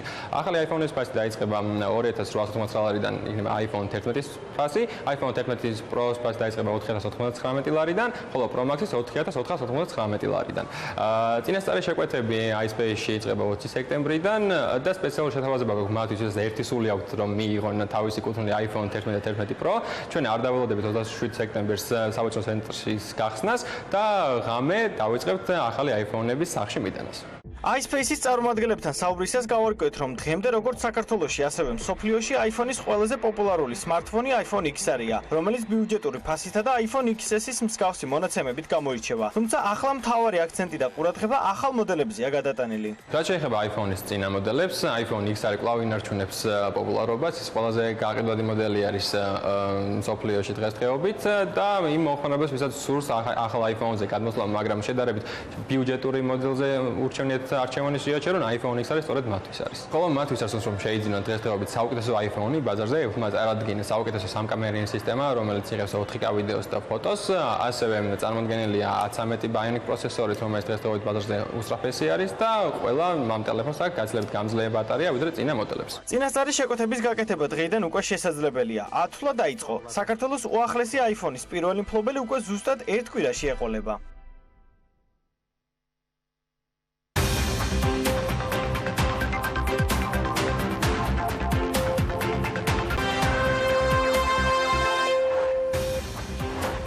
სტატისტიკის სამსახურმა პირველი 8 თვის ვაჭრობის შედეგები გამოაქვეყნა და უკვე ოფიციალური დასტური გვაქვს იმაზე, რაც საქმიანობაში თქვა, რომ ჩვენი ექსპორტის თითქმის 40% რეექსპორტია, დეტალებით და ჩაშელი განმარტებებით დაგიბრუნდებით, თუმცა აქვე სასიამოვნო დეტალიც საქმიანი დილის პოზიტივისათვის 571 მილიონი 100.000 არის ის თანხა, რაც საქართველოს 2019 წლის პირველი 8 თვის განმავლობაში ევროკავშირის ბაზარზე საქონლის ექსპორტირების შედეგად მიიღო. მთლიანობაში ევროკავშირის ქართული ექსპორტის 23.7% უჭირავს. ნავთობპროდუქტების იმპორტერთა კავშირის ინფორმაციით კი 8 თვის განმავლობაში ბენზინის და დიზელის საწვავის იმპორტი 7.7% არის შემცირებული. ნავთობპროდუქტების იმპორტერთა კავშირი აღნიშნავს, რომ 2019 წლის 8 თვეში ბენზინისა და დიზელის საწვავის იმპორტის ყველაზე დიდი მოცულობა რუსეთიდან განხორციელდა. სამინისტროების გაყოფა მე როგორც ვიცი არ იგეგმება. ასეთია ფინანსთა მინისტრის ივანე მაჭავარიანის პასუხი საზოგადოებაში გავრცელებულ ინფორმაციაზე ეკონომიკისა და ენერგეტიკის სამინისტროების, ასევე განათლების სამინისტროდან კულტურისა და სპორტის მიმართულებების შესაძლო გამოყოფასთან დაკავშირებით. ხოთაშორის იმავეს ამბობს ნათია თურნავაც, რომ ენერგეტიკის სამინისტროს აღდგენა გეგმაში არ არის. კახაკალაძე კი აღნიშნავს, რომ მას მოეწონებოდა გადაწყვეტილება თუ კი ენერგეტიკის სამინისტრო დამოუკიდებლად იარსებებდა. საპარტნიორო ფონდის და USAID-ს ზრდას ერთობლივი პროექტით საოკუპაციო გამყოფის ზოლის ოკუპირებული აფხაზეთის და ეგრეთწოდებული სამხრეთ ოსეთის მიმდებარე სოფლებში ახალი საწარმოები დაფინანსდება. პროექტ საპარტნიორო ფონდის შვილობილი კომპანია სტარტაპ საქართველო განახორციელებს. დეტალებს ძალიან მალე უფრო ცლად მოგეყვებით. არათუ არ გამიგდია ინვესტორი ოთახიდან, არამედ ანაკლიის განვითარების კონსორციუმთან ერთად ვაგრძელებთ მუშაობას იმისთვის, რომ მივიღოთ მეტი ინფორმაცია და ვიმსჯელოთ ეს კონკრეტული ინვესტორი რამდენად შეძლებს ჩაანაცვლოს 45%-იანი წილის მქონე ამერიკული კომპანია კონტი ჯგუფი. განაცხადა გუშინ მთავრობის ხდომის დასრულების შემდეგ რეგიონული განვითარებისა და ინფრასტრუქტურის მინისტრმა მაიაცკიტიშვილმა. ვიცე-პრემიერის თქმით, სიმართლეს არ შეესაბამება მამუკა ხაზარაძის განცხადება ანაკლიის სპორტის პროექტის პოტენციური ინვესტორი Meridian Capital Limited-ის უარით გასტუმრების შესახებ. ამ კომპანიასთან და ნებისმიერ სხვა ინვესტორთან, რომელიც ჩვენ ქვეყანაში ინვესტიციების განხორციელებას აპირებს, მთავრობას აქვს ყოველთვის ძალიან ყურადღებიანი და ძალიან დადებითი დამოკიდებულება. არათუ არ გამიგდია ინვესტორი ოთახიდან, არამედ ანაკლიის განვითარების კონსორციუმთან ერთად ვაგრძელებთ მუშაობას იმისთვის, რომ მივიღოთ მეტი ინფორმაცია კონკრეტულად ამ ინვესტორთან დაკავშირებით და ერთად ვიმსჯელოთ, რამდენად ეს კონკრეტული ინვესტორი შეძლებს თუ არ შეძლებს ჩაანაცვლოს 45%-იანი წილის მქონე ამერიკული კომპანია კონტი ჯგუფი. მაიაცკიტიშვილის განცხადებით, რომ რეგიონული განვითარებისა და ინფრასტრუქტურის სამინისტროს ინიციატივით ტურისტულად დატვირთული კურორტების მართვის განსხვავებული მოდელი მომზადდება. ვიცე-პრემიერი ამბობს, რომ ბევრი პრობლემა კურორტების ადმინისტრირებას უკავშირდება და უმეტესად ამის მიზეზი ისაა, რომ თვითმმართველობას არ გააჩნია საჭირო არც ფინანსური და არც ადამიანური რესურსი. კერძოდ ესახება იმას, რომ ძალიან ბევრ ადგილას, როგორც არის მაგალითად ბაკურიანი, ხედავთ, რომ ძალიან ბევრი პრობლემა, რომელიც უშუალოდ კურორტის მართვას ადმინისტრირებას ეხება, ვერ წყდება სათანადო დონეზე და ხშირ შემთხვევაში ეს ხდება იმის გამო, რომ თვითმმართველობას არ გააჩნია ამისთვის საჭირო არც ფინანსური და არც ადამიანური რესურსი. მთავრობა ეკონომიკის სამინისტროდან ენერგეტიკის სამინისტროს გაყოფის საკითხს არ განიხილავს. მინისტრის თქმით, ეკონომიკის მინისტრის თქმით, პრემიერ-მინისტრთან ერთად პრაქტიკულად ყოველდღიურ რეჟიმში მიმდინარეობს განხილვა, თუ როგორ უნდა მოხდეს თითოეული დარგის მართვა კიდევ უფრო ეფექტიანად არსებული სტრუქტურის ფარგლებში. ინფორმაციას არ გიდასტურებთ. ამ ეტაპზე მთავრობაში მსგავსია და არ განიხილება ჩვენ რაც ერთგულები მცირე მთავრობის კონცეფციის, რასაც ნამდვილად ყოველდღიურ რეჟიმში ვიხილავთ ბატონ გიორგი ზახარიასთან ერთად, ეს არის თუ როგორ დავხადოთ კიდევ მეტად ეფექტური თითოეული დარგის მართვა არსებული სტრუქტურის ფარგლებში. რაც შეეხება ენერგეტიკას, ენერგეტიკა არის ჩვენი ეკონომიკური პოლიტიკის მთავარი პრიორიტეტი.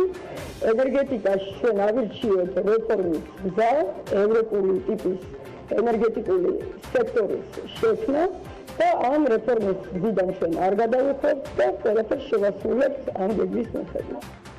საქართველოს საგარეო სავაჭრო ბრუნვა 2019 წლის იანვარ-აგვისტოში 8 მილიარდ 126 მილიონი დოლარი შეადგინა, მათ შენებელი წინა წლის იმავე პერიოდს თუ შევადარებთ არის 1.1%-ით გაზრდილი. მთლიანი სავაჭრო ბრუნვიდან ექსპორტი 2 მილიარდ 411 მილიონი დოლარია და ამავე პერიოდში ის გაზრდილი არის 12.4%-ით. იმპორტი 4.4%-ით შემცირდა და 5 მილიარდ 714 მილიონი დოლარი შეადგინა. საქართველოს უარყოფითმა სავაჭრო ბალანსმა 2019 წლის 8 თვეში, ანუ იანვარ-აგვისტოში 3 მილიარდ 302 მილიონი დოლარი შეადგინა, რაც საგარეო სავაჭრო ბრუნვის 40.6%-ია. ექსპორტი რეექსპორტის გარეშე კი წინა წლის შესაბამის პერიოდთან შედარებით 2.4%-ით გაიზარდა და მილიარდ 495 მილიონი დოლარი შეადგინა.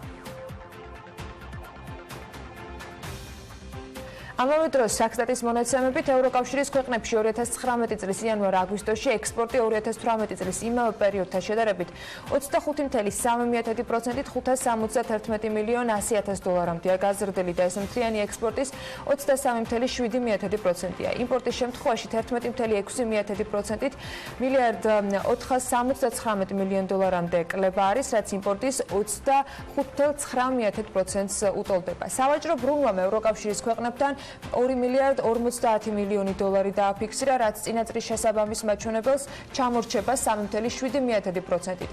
რაც შეეხება სავაჭრო დეფიციტს, 2019 წლის იანვარ-აგვისტოში მთლიან უარყოფით სავაჭრო ბალანსში მისი წილი იყო 27.9%.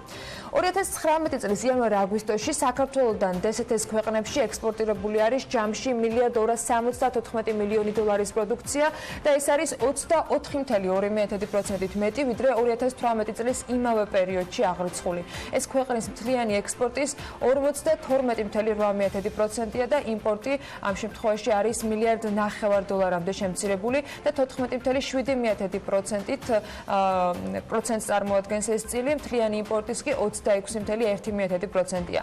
სავაჭრო ბრუნვამ DST-ს ქვეყნებთან 2 მილიარდ 768 მილიონი დოლარი შეადგინა და აქ კლება არის 3.1%-ით. რაც შეეხება სავაჭრო დეფიციტს, 8 თვეში მისი წილი მთლიან უარყოფით სავაჭრო ბალანსში იყო 6.7%. კლების ტენდენცია აქვს საწვავის იმპორტსაც. ნავთობპროდუქტების იმპორტიორთა კავშირის მონაცემებით 2019 წლის იანვარ-აგვისტოში ქვეყანაში 676.8 ტონა ბენზინისა და დიზელის საწვავი შემოვიდა და ეს არის 56.4 ტონით, ანუ 7.7%-ით ნაკლები 2018 წლის იმავე პერიოდის მაჩვენებელზე. ბენზინის და საწვავის იმპორტის შემთხვევაში 349.1 ტონა, ხოლო დიზელის საწვავის იმპორტის შემთხვევაში კლება არის 11.6%. ქვეყნების მიხედვით 2019 წლის 8 თვის განმავლობაში თვეში ბენზინისა და დიზელის საწვავის იმპორტის ყველაზე დიდი მოცულობა განხორციელდა რუსეთიდან, რაც მთელი იმპორტის 29.2% იყო. მას შემდეგ რუმინეთი მოჰყვება, მთლიანი წილის 28.1% უკავია მას. აზერბაიჯანის შემთხვევაში წილობრივად 18.1%-ია წილი, თურქმენეთს 10.3% უკავია, ბულგარეთს 8.9% და საბერძნეთს 5.2%.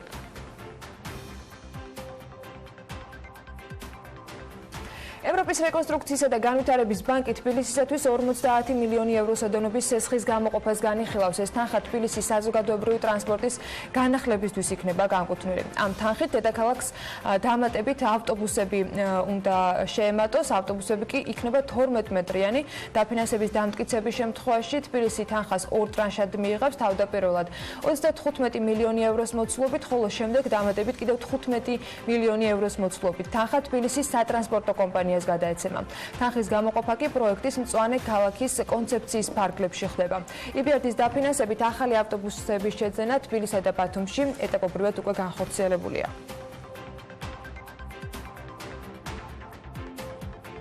ბოლო სტატისტიკებიც მოწმობს, რომ მოგზაურობის მოყვარულები ვართ, მაგრამ ამ კუთხით ბევრად უფრო აქტიურები ევროპელები არიან, რომლებიც ასევე აქტიურად სტუმრობენ საქართველოსაც. გუშინ გამოქვეყნებული სტატისტიკის მიხედვით აგვისტოს თვეში განსაკუთრებული ზრდა საერთაშორისო ვიზიტორებისა ისეთი ქვეყნებიდან დაფიქსირდა, როგორც არის მაგალითად ნიდერლანდები, გაერთიანებული სამეფო, პოლონეთი, გერმანია და საფრანგეთი. რომელი ევროპული ქვეყნის მოქალაქეები მოგზაურობენ ყველაზე მეტს და რა არის მათი მოგზაურობის ძირითადი მიზნები, ანუკა ჯოხაძემ მოიწია ინფორმაცია.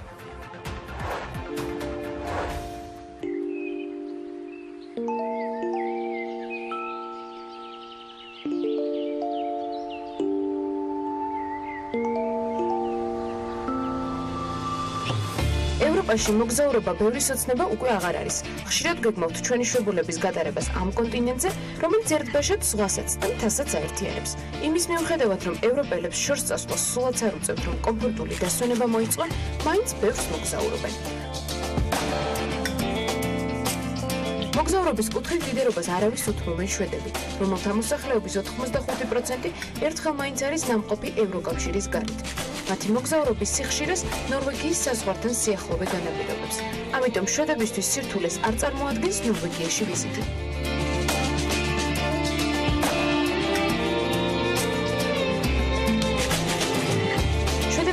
ამ საკითხში აქტიურები არიან დანიისა და ავსტრიის მოქალაქეებიც.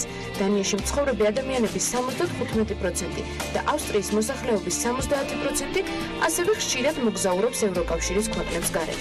დანიის მოქალაქეების უმეტესობა ნორვეგიასა და თურქეთში მოგზაურობს, ხოლო ამ დროს ავსტრიელები შვეიცარიას სტუმრობენ.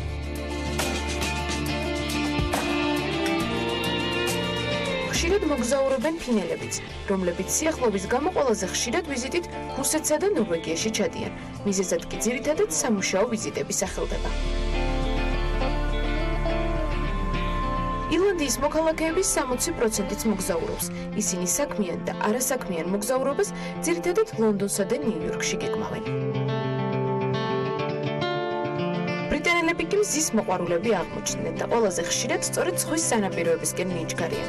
ბრიტანელების უმეტესობა სწორედ ფლორიდასა და კარიბის ზღვის აუზის ქვეყნებში ამჯობინებენ მოგზაურობას.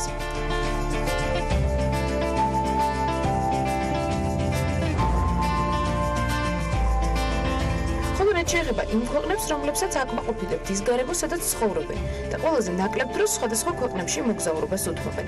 ამ მიმართულებით ლიდერი რუმინეთია, ქვეყანა, რომელიც ტურისტებისთვის ერთ-ერთი საინტერესო ლოკაციაა. ესაზღვრება ისეთ ევროკავშირის არაწევრ ქვეყნებს, როგორებიცაა სერბეთი, მოლდოვა და უკრაინა. მიზეზი თუ რატომ არ მოგზაურობენ რუმინელები რთული სათქმელია, თუმცა ფაქტია, რომ ევროკავშირის სამოგზაურო მიზნით რუმინელების მხოლოდ 15%-ს დაუტოვებია.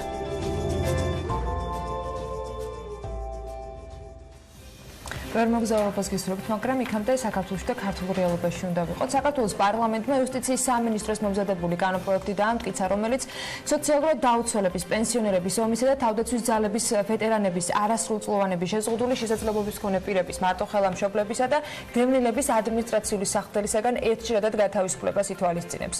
იუსტიციის სამინისტროს მიერ მომზადებული კანონის მიხედვით მოქალაქეებს 23,528,178 ლარის მოცულობის ჯარიმა საურავები ჩამოეწერებათ და პროექტი ჯამში 37,350-მდე საქმე შეეხება. ვის ეხება უფრო ზუსტად სახდელისაგან გათავისუფლება და როგორ შეუძლიათ პოტენციურ ბენეფიციარებს ამ შეღავათით სარგებლობას სტუმართან ერთად უნდა გავაგრძელოთ საუბარი და სტუდიაში შემოგვიერთდა იოსებ ბაღათურია აღწრულების ეროვნული ბიუროს თავმჯდომარე. მოგესალმებით, მადლობა რომ ხართ ჩვენთან ერთად. ჩამონათვალი საგანგებოდ სრულად გავაკეთე, რომ რამე და ვინმე არ გამოგრჩეოდა, მაგრამ მინდა დავიწყოთ მიზეზებით იმ გადაწყვეტილებისა, რომელიც იუსტიციის სამინისტრო მიიღო და რომელიც შესაბამისად თქვენ გექნებათ აღსრულებაში გასატარებელი. რა კრიტერიუმები და მიზეზით მოხდა შერჩევა ამ კონკრეტული, თქვათ, ადამიანებისა, ამ კონკრეტული კრიტერიუმებით და რამდენად პრობლემური არის ეს საკითხი? დილა მშვიდობის, მივესალმებით თქვენს მაყურებელს, დიდი მადლობა მოწვევისთვის. თქვენს ნებართვით სანამ უშუალოდ კანონპროექტზე ვისაუბრებთ და ვალდებულებების ჩამოწერაზე ვისაუბრებთ, ვფიქრობ მიზანშეწონილი იქნება ხაზი გაუსვათ და კანონპროექტის მნიშვნელობას, მისი მიღების მიზეზს, მიზანს და ძალიან მოკლედ შევეცდები, რომ ამის შესახებ საზოგადოებას უფრო დეტალურად აუხსნა. კანონპროექტი, როგორც აღნიშნეთ, რაც ცნობილია, რომ მოამზადა იუსტიციის სამინისტრომ, აღსრულების ეროვნული ბიურო იყო ჩართული ამ პროექტის მომზადებაში და უნდა აღვნიშნო, რომ განსაკუთრებით დიდი როლი წვლილი მიუძღვის იუსტიციის მინისტრს და მისი მხარდაჭერით, სწორედ მისი მხარდაჭერით და მისი ინიციატივით მოხერხდა მთლიანობაში ესეთი მოცულობითი კანონპროექტის მიღება, რომელსაც პარლამენტმა მხარი დაუჭირა. ახლა უშუალოდ მნიშვნელობაზე, როდესაც საუბრობთ, აქ ხაზი უნდა გაესვას ორ ფაქტორს. ერთი არის სამართლებრივი ფაქტორი, სამართლებრივი საკითხი და არის სოციალური მიმართულება და სოციალურად მნიშვნელოვანი საკითხები. სამართლებრივი თვალსაზრისით კანონპროექტის მიღების საჭიროება გახდა მას შემდეგ, როდესაც საავსრულებო წარმოების ფარგლებში პერმანენტულად შეინიშნებოდა გარკვეული ფენის, საზოგადოების ფენის მიერ გადახდის შეუძლებლობა. ვალდებულებების დაკისრების და აღსრულების შეუძლებლობა. ეს ფაქტორი გამოწვეული იყო იმით, რომ ზოგადად იმ სეგმენტს, რომლის მიმართებაშიც გავრცელდა კანონის მოქმედება, მეტწილად არ გააჩნიათ ქონება, მოძრავი, უძრავი და მათ არ აქვთ იმის შესაძლებლობა, რომ შეასრულონ გადაწყვეტილება და ვალდებულება, რომელიც დაკისრებული აქვს, მოახდინონ ამ ვალდებულების. რამდენად სისტემური არის ეს პრობლემა და რამდენად სწორედ ამ კატეგორიის მქონე ადამიანებისთვის ყველასთვის ერთიანად არის ეს პრობლემატური.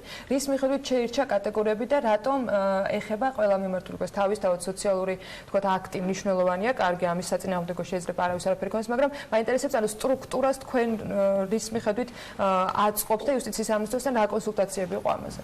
დიახ, აი ამას განმარტავ ზუსტად, რომ სწორედ სტატისტიკური მონაცემებით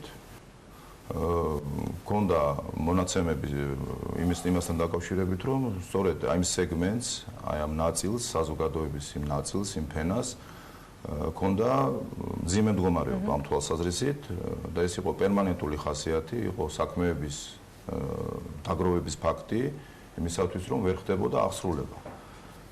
ეს სეგმენტი თქვენ ჩამოთვალეთ და საზოგადოებისათვის ცნობილია, რომ ეს არის სწორედ ის ფენა, რომლისთვისაც სახელმწიფოს ვალდებულებაც არის, რომ განსაკუთრებული ზრუნვა და თანადგომა გამოიჩინოს ამ ფენის მიმართ და ეს გამოხატული იყო საავსრულებო წარმოების ფარგლებშიც.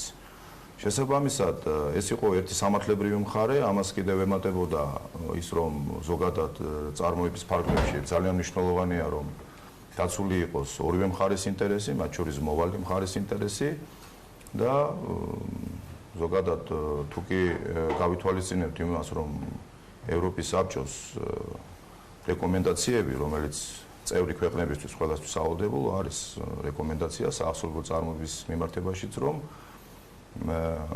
იმ შემთხვევაში, როდესაც მოვალეს არ აქვს საშუალება, რომ ვახდინოს გადახდევინება და ეს რთული პროცესია. მას უნდა მიეცეს რაღაც გარკვეული დრო, უნდა შეიქმნას რაღაც გარკვეული პირობები, საშეღავათო პირობები იმისათვის, რომ არ წაერთვას საზოგადოების არც წევრს იმის უფლება და შესაძლებლობა, რომ იყოს აქტიურად ჩართული საზოგადოებაში. ამასაც თქვენ უზრუნველყოფთ ხოლმე, მაგრამ ეხლა გვაქვს საუბარი სრულად ჩამოწერაზე. ვინ არის მაშინ მოვალე მხარე? უფრო მეტი მოვალე მხარე კერძო სექტორს წარმოადგენს, ანუ კერძო პირები შეიძლება იყოს თუ სახელმწიფოს ვალის ჩამოწერაზე არის, სახელმწიფოს წინაშე არსებული დავალებების ჩამოწერაზე არის აქ საუბარი. დიახ, ეტაპობრივად გაგიმართავთ, ანუ ეს ეხება ადმინისტრაციულ ჯარიმებს. ეს არის ეს მნიშვნელოვანია, რომ დაზუსტდეს, რომ ამ შემთხვევაში ეს ადმინისტრაციული სახდელი, ეს არ არის ყველა სახის სახდელი, იმიტომ რომ ჩვენ გვაქვს ადმინისტრაციულ სამართალდარღვევათა კოდექსის შესაბამისად რამოდენიმე 8 სახის სახდელი. ეს არის ერთ-ერთი სახდელი, ჯარიმა და ამ ჯარიმისგან წარმოშობილი საურავი. სწორედ ჯარიმას, ანუ ფულადი სახის სახდელს ეხება, ფულადი სახდელისაგან გათავისუფლებას ეხება და ამისგან თავისუფლებიან ფიზიკური პირები. და კიდევ ერთხელ გავაკეთებ ჩამონათვალს, ეს პირები არიან სოციალურად დაუცველები, სოციალურად დაუცველი პირი არის არასრულწლოვანი 16-დან 18 წლამდე, იმიტომ მოგეხსენებათ, რომ ადმინისტრაციული პასუხისმგებლობა 16 წლიდან დგება. ომის ვეტერანები, ომის ვეტერანები, პენსიონერები, მარტო ხელამშობელი, დიახ, და დევნილი პირები. ნუ ეს ის საზოგადოების ის ნაწილია, რომლისთვისაც სახელმწიფოს აღებული აქვს განსაკუთრებული ვალდებულება, რომ ამ პირების მიმართებაში იყოს მაქსიმალურად გამოვლენილი სოციალური ინტეგრაციის თვალსაზრისით მხარდაჭერა. მე კიდევ ხაზს გავუსვენ სოციალურ ინტეგრაციას, იმიტომ რომ ეს გლობალური საკითხია. ეს არის საკითხი, რომელზეც ჩვენ შეგახსენებთ, რომ საქართველოს არის სოციალური სახელმწიფო კონსტიტუციის მე-5 მუხლის შესაბამისად. რას გულისხმობს?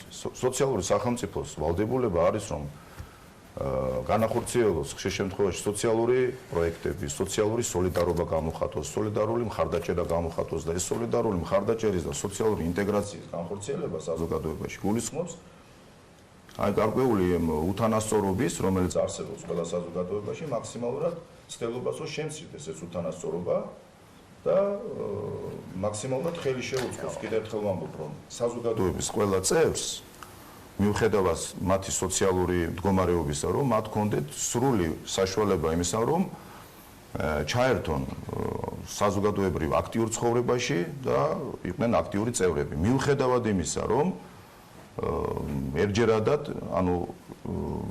აღმოჩნდა ზოგიერთი მათგანი ისეთ მდგომარეობაში, რომ მათ არ ჰქონდათ საშუალება. ამაზე დავახო არ არის, რომ რატომ მიიღო ეს გადაწყვეტილება, დაზუსტება გვინდა სხვა მიმართულებით, უბრალოდ დაახლოებით, აი გვაინტერესებს რა ხარის ძირი საურავების გარეშე. ჩვენ მანდ კიდევ ბევრ სხვა დეტალებზე უნდა ჩავიდეთ, იმიტომ რომ ეს მართლა ძალიან მნიშვნელოვანი თემა არის, რომელიც იუსტიციის სამინისტროს მიერ არის გამოწვეული. ალბათ პირველ რიგში ძალიან მნიშვნელოვანია ვიცოდეთ სტატუსი კანონპროექტისა, ეხლა რა ეტაპზეა, ის წარდგენილია, ვთქვათ, პარლამენტში გაიარა გარკვეული მოსმენები თუ არა და მაინტერესებს აი ეს ნაწილი, სრულად თუ შეიძლება.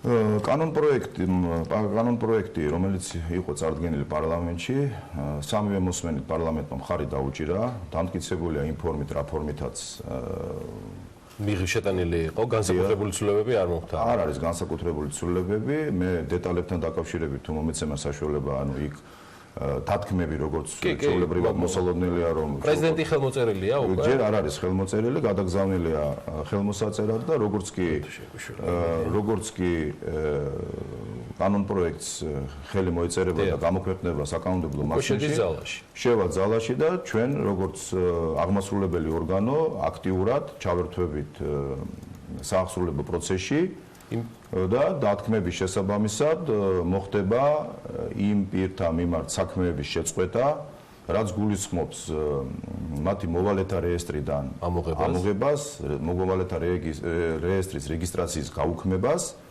და ყველა შეზღუდვის მოხსნას. და ბუნებრივია ამ ვალების ჩამოწერა. ინიციატივა, რომელიც ქალბატონი წულკიანისგან მომდინარეობს, აი ესეთი კითხვა არის თუ არა ერთგვარად ჩემთვის როგორც ეკონომისტისთვის აი ეს ტიპის შეფასება მინდა გავაკეთო, ეს ერთგვარად ფინანსური ამნისტიის მსგავსი საკითხი, ესე რომ ვთქვათ, იმიტომ რომ იდენტიფიცირებული არიან შესაბამისი პირები, ყველაზე მოწყვლადი ჯგუფი ჩვენი საზოგადოებისა. ფაქტიურად არის საუბარი 23 მილიონ ლარზე, რომელიც ერთჯერადად მე როგორც ხვდები, ესეთი დათქმით არის ჩამოეწერებად, ამიტომ გავავლე პარალელი ერთგვარად ფინანსურ აი იმ ტიპის ოპერაციასთან, რომელიც ჩვენ სახელმწიფოს ერთი-ორჯერ გაუკეთებია, ოღონდ საგადასახადო შემოსავლების კუთხით. და არის თუ არა ეს ერთგვარად ფინანსური ამნისტიის მსგავსი და ფინანსთა სამინისტროს ქონდა თუ არა ამასთან დაკავშირებით თავისი პოზიცია ცხადია, როცა ეს განიხილებოდა სამთავრობო წრეებში, იმიტომ რომ მე როგორც ხვდები, საქართველოს მთავრობის ხდომაზეც იყო აღნიშნულ კანონპროექტზეც მსჯელობა.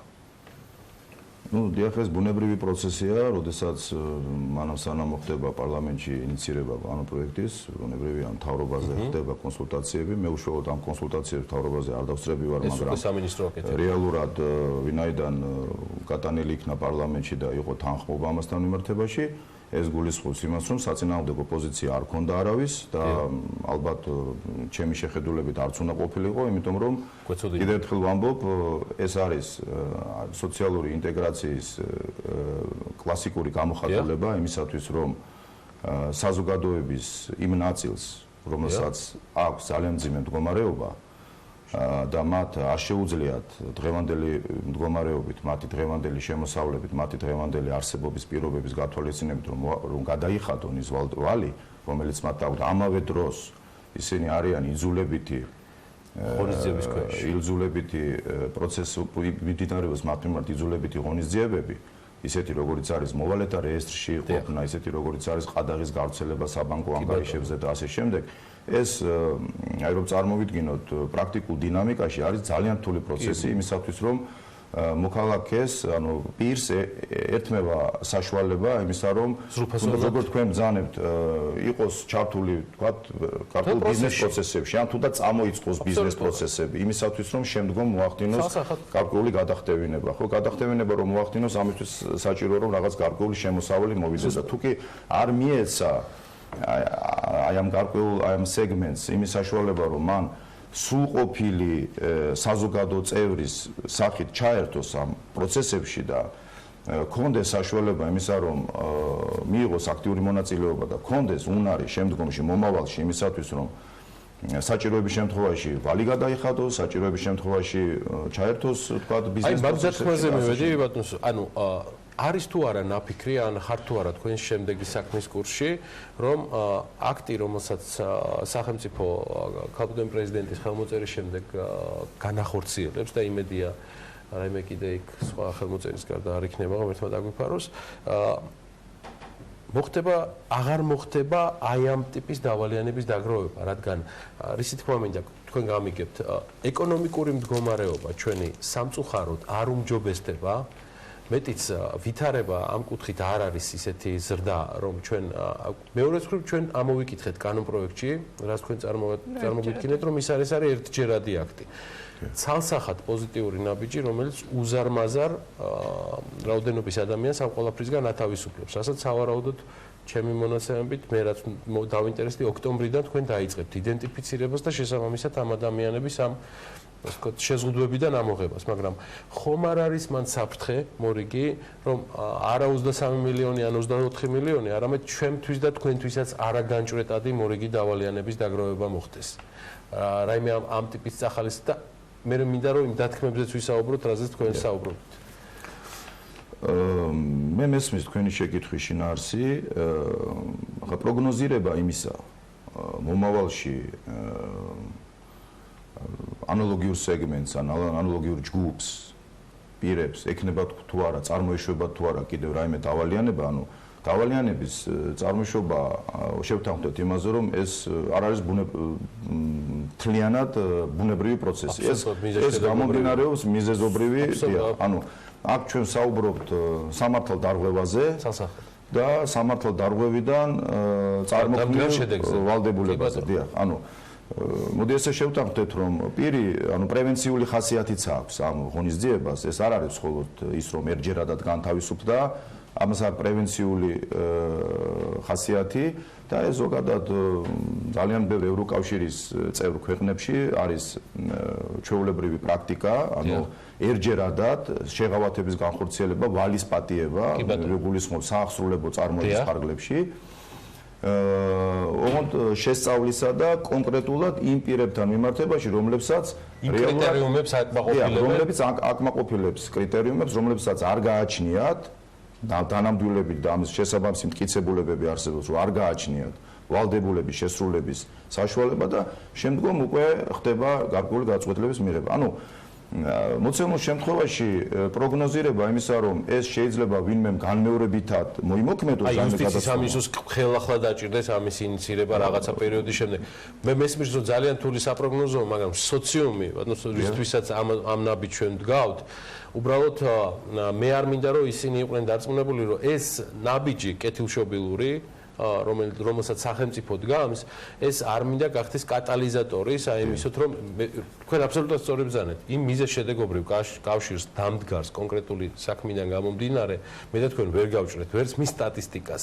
უბრალოდ ამან რაღაცა ერთგვარ ჩვევაზე არ გადაიყვანოს. ანუ ყველა ტიპის ფინანსურ ამნისტიას ეს დაღიდახვება. თქვენ დათქმებზე გქონდათ სასაუბრო. სავსებით გეთანხმებით და ამ თემას რო დავხუროთ, ამ ფაქტორი. სწორად ბრძანებთ, სავსებით გეთანხმებით და მე მგონი ეს მიზანიც არის მოწვევა და ჩემი მოსვლა ტელევიზიაში და ზოგადად ამ თემის საზოგადოებისათვის უფრო დეტალებში მიწოდება იმისა, რომ ეს არ არის ესე წამახალისებელი, ეს არ არის ის, რომ ამ კუთხით ვინც ახალისდეს, ეს არის ერთჯერადი ხასიათის, თუმცა ამას უნდა ქონდეს პრევენციული შედეგები, იმ თვალსაზრისით, რომ პირმა, რომელმაც ჩაიდინა გადაცნობა, ჯერ ესეთ იმაზე უნდა შევთანხმდეთ, რომ არ არის კარგი გადაცნობის ჩადენა, მაგრამ დაზღვევლიც არავინ არ არის ადმინისტრაციულ სამართალდარღვევის ჩადენისაგან, ხოლო მეორე საკითხი მდგომარეობს იმაში, რომ პასუხისგებლობა, რომელიც მოყვება გარკვეულ გადაცნობას, ამისთვის რასაკვირველია პირი უნდა იყოს მზად და ამისათვის ყავს ჩვენ მეორე მხარე. ამ შემთხვევაში არის სახელმწიფო და სხვა შემთხვევებში შეიძლება იყოს სხვა ფიზიკური ან იურიდიული პირი, რომელის ინტერესებიც ბუნებრივია უნდა იქნეს გათვალისწინებული და 24 მილიონ ლარზე თქვა ერთჯერადად ვარი, რომელიც დიდი ალბათობით მისი დიდი ნაწილი ალბათ ამოღებადი იქნებოდა. თუმცა ამოღების პრობლემა თავიდან რო დაიწყება, ამის რესურსის ნაკლებია. წარმატების პერსპექტივა ამ თვალსაზრისით, რომ აღსრულება წარმატებით დასრულდებოდა, იყო ძალიან დაბალი და აქედან გამომდინარე. რა არის ის დათქმები მთავარი, რითაც კანონპროექტი გადაიგზავნა საქართველოს პრეზიდენტთან და ველით მისგან ხელმოწერილს, რომელიც ამ მნიშვნელოვანს უფრო მეტად ხდის და თვლით, რომ საზოგადოებამ და ბენეფიციარებმა ეს უნდა იცოდნენ. დიახ. დათქმებთან დაკავშირებით პირველ რიგში კიდევ ერთხელ ხაზს გავუსვამ, რომ არის ძალიან ბევრი ზარები და კითხვები, იმიტომ რომ როდესაც საუბარია პრეამბულაზე, რომ ადმინისტრაციული სახთელისაგან პირის გათავისუფლება, ადმინისტრაციული სახთელი კიდევ ერთხელ ვამბობთ, არის მრავალი სახის, ანუ ეს გულისხმობს მხოლოდ ფულადი სახის ადმინისტრაციულ სახთელს, ჯარიმის და ჯარიმისგან წარმოშობილ საურავის ჩამოწერას. რაც შეეხება დათქმას, კონკრეტული დათქმა პირველი მდგომარეობს იმაში, რომ ეს საშეღავათო გარემოება შეეხებათ იმ პირებს და ჩამოთვალეთ ვინც არიან ეს პირები, რომლებმაც სამართალდარღვევა ჩაიდინეს 2019 წლის 15 იანვრამდე. ანუ 2019 წლის 15 იანვრამდე პერიოდი დადასტურებული რეგისტრირებული. მას შემდეგ ჩადენილ სამართალდარღვევებს და იქიდან გამომდინარე შემოსულ ახალ საახსრუებო წარმოებებს ბუნებრივია ამ კანონის მოქმედება ვერ შეეხება და ვერ გავრცელდება. არის კიდევ ერთი დათქმა, რომელიც გულისხმობს 2018 წლის 10 აპრილამდე დადებულ სახთელებს. ეს არის ქალაქ თბილისის დედაქალაქის მასშტაბით პარკირების, არასწორი პარკირების შედეგად დაწერილი ჯარიმები და აღნიშნულ ამ პერიოდს 2018 წლის 10 აპრილამდე პერიოდსაც კანონის მოქმედება არ ეხება. 10 აპრილის შემდგომ პერიოდს, 2018 წლის 10 april's შემდგომ პერიოდს ყველას მოუწევს გადაიხადოს. პირიქით, 10 april's შემდგომ პერიოდზე არ მოუწევს. პერიოდზე არავის არ მოუწევს გადახდა 2019 წლის ასევე 15 იანვრამდე. ანუ ეხლა მთავარი ალბათ ყველაზე დასაკონკრეტებელი ნიუსი გარდა იმისა, რომ დაახლოებით, არ ვიცი, 15 წუთში ბატონ იოსებ ბაღათურიასთან ასრულების ეროვნული ბიუროს თავმჯდომარესთან ინტერვიუს ვიდეო ვერსიას BMG-ზე უკვე ნახავთ. არის კიდევ ერთი მთავარი, რასაც დავაკონკრეტებ, დათქმები ამ კანონპროექტიდან გამომდინარე, რომელიც პრეზიდენტ ზურაბიშვილის ხელმოწერას ელის, რომ ესე იგი პარკირებასთან დაკავშირებულ ჯარიმებთან დაკავშირებით საუბარია პერიოდზე 2018 წლის 10 აპრილიდან 2019 წლის 15 იანვრამდე გავრცელდება, დიახ, და რაც შეეხება სხვა ტიპის ადმინისტრაციულ სახთელებს, ოღონდ ძალიან გთხოვთ ყურადღებით ნახოთ ჩამონათვალი, რომელიც კანონპროექტში არის ზედმიწევნით სწორად გაწერილი. და თქვენი ნებართვით ერთ საკითხს დავაზუსტებ კიდევ, ანუ დაზუსტებისთვის, ანუ მე შინაარსი გავმარტე, რომ არასწორი პარკირებისთვის, თუმცა იქ თუ დაზუსტება არის, დაზუსტებით შემიძლია გითხრათ, რომ სახტელები, რომელიც გამოწერილი იქნა 2018 წლის 10 აპრილამდე ადმინისტრაციულ სამადარღებათა კოდექსის 125 მუხლის მერვე ნაწილით და 125 სეკუნდა მუხლით. ანუ ეს არის ის მუხლები, რომლის შესაბამისად დეფინიცია არის ამ მუხლებს არასწორი პარკირება დედაქალაქის მასშტაბში. ანუ ეს ძირითადად city park-ის დროინდელი პერიოდის ჯარიმებს ეხება. დანარჩენი ყველა ჯარიმებზე, ყველა სახის ჯარიმებზე, ადმინისტრაციულ ჯარიმებზე ვრცელდება კანონის მოქმედება და როგორც თქვენ დასაწყისშიც ბრძანეთ, ეს არის საკმაოდ ფართო მოცულობითი სეგმენტი, დაახლოებით 36-37 ადამიანი შეეხება. დიდი სიამოვნებით შემოდგომაზე, კიდევ გაუკვე შემოდგომაზე, შედარებით გვიან შემოდგომაზე, კიდევ გიმას პინძლებთ საიმისოთ, რომ როგორ მოხდა ამ ყველაფრის აღსრულება, რომ კიდევ ერთხელ გადავიაროთ ამ ერთჯერადი აქტიდან გამომდინარე შედეგები. დიდი მადლობა ბატონი იოსებ აღათურიას. ასრულების ეროვნულ ბიუროს მობრძანებისთვის, ანა კიდევ გვაქვს წასულიანი, ხო? კი, ვიდრე რეკლამაზე დავალთ, მარიამ ადამია მიმუშავა, კიდევ ერთ საბავზე. სპორტი ქმნის სივრცეს, სადაც არსებობს საზღვრები და ლიმიტი, სადაც შესაძლებლობები შეუზღუდავია და ყველა შეუძლია თამაში. ამ ფრაზითა და მოტივით თბილისში კიდევ ერთი სპორტული ტანსაცმლის და ფეხსაცმლის მაღაზია გაიხსნა, რომლის პრეზენტაციაც გუშინ საღამოს ფართო აუდიტორიის წინაშე გაიმართა და სტუმრებს ძალიან ბევრი კომფორტული და ხარისხიანი პროდუქციის გარდა მუსიკა და წითელი ხალი ჩადახვდათ, სადაც გათამაშებებიც მოეწყო. რატომ არის ბრენდი პიკი განსაკუთრებული და როგორ ჩაიარა ამ პრეზენტაციამ, დეტალებს მარიამ ადამია მოგუყობა.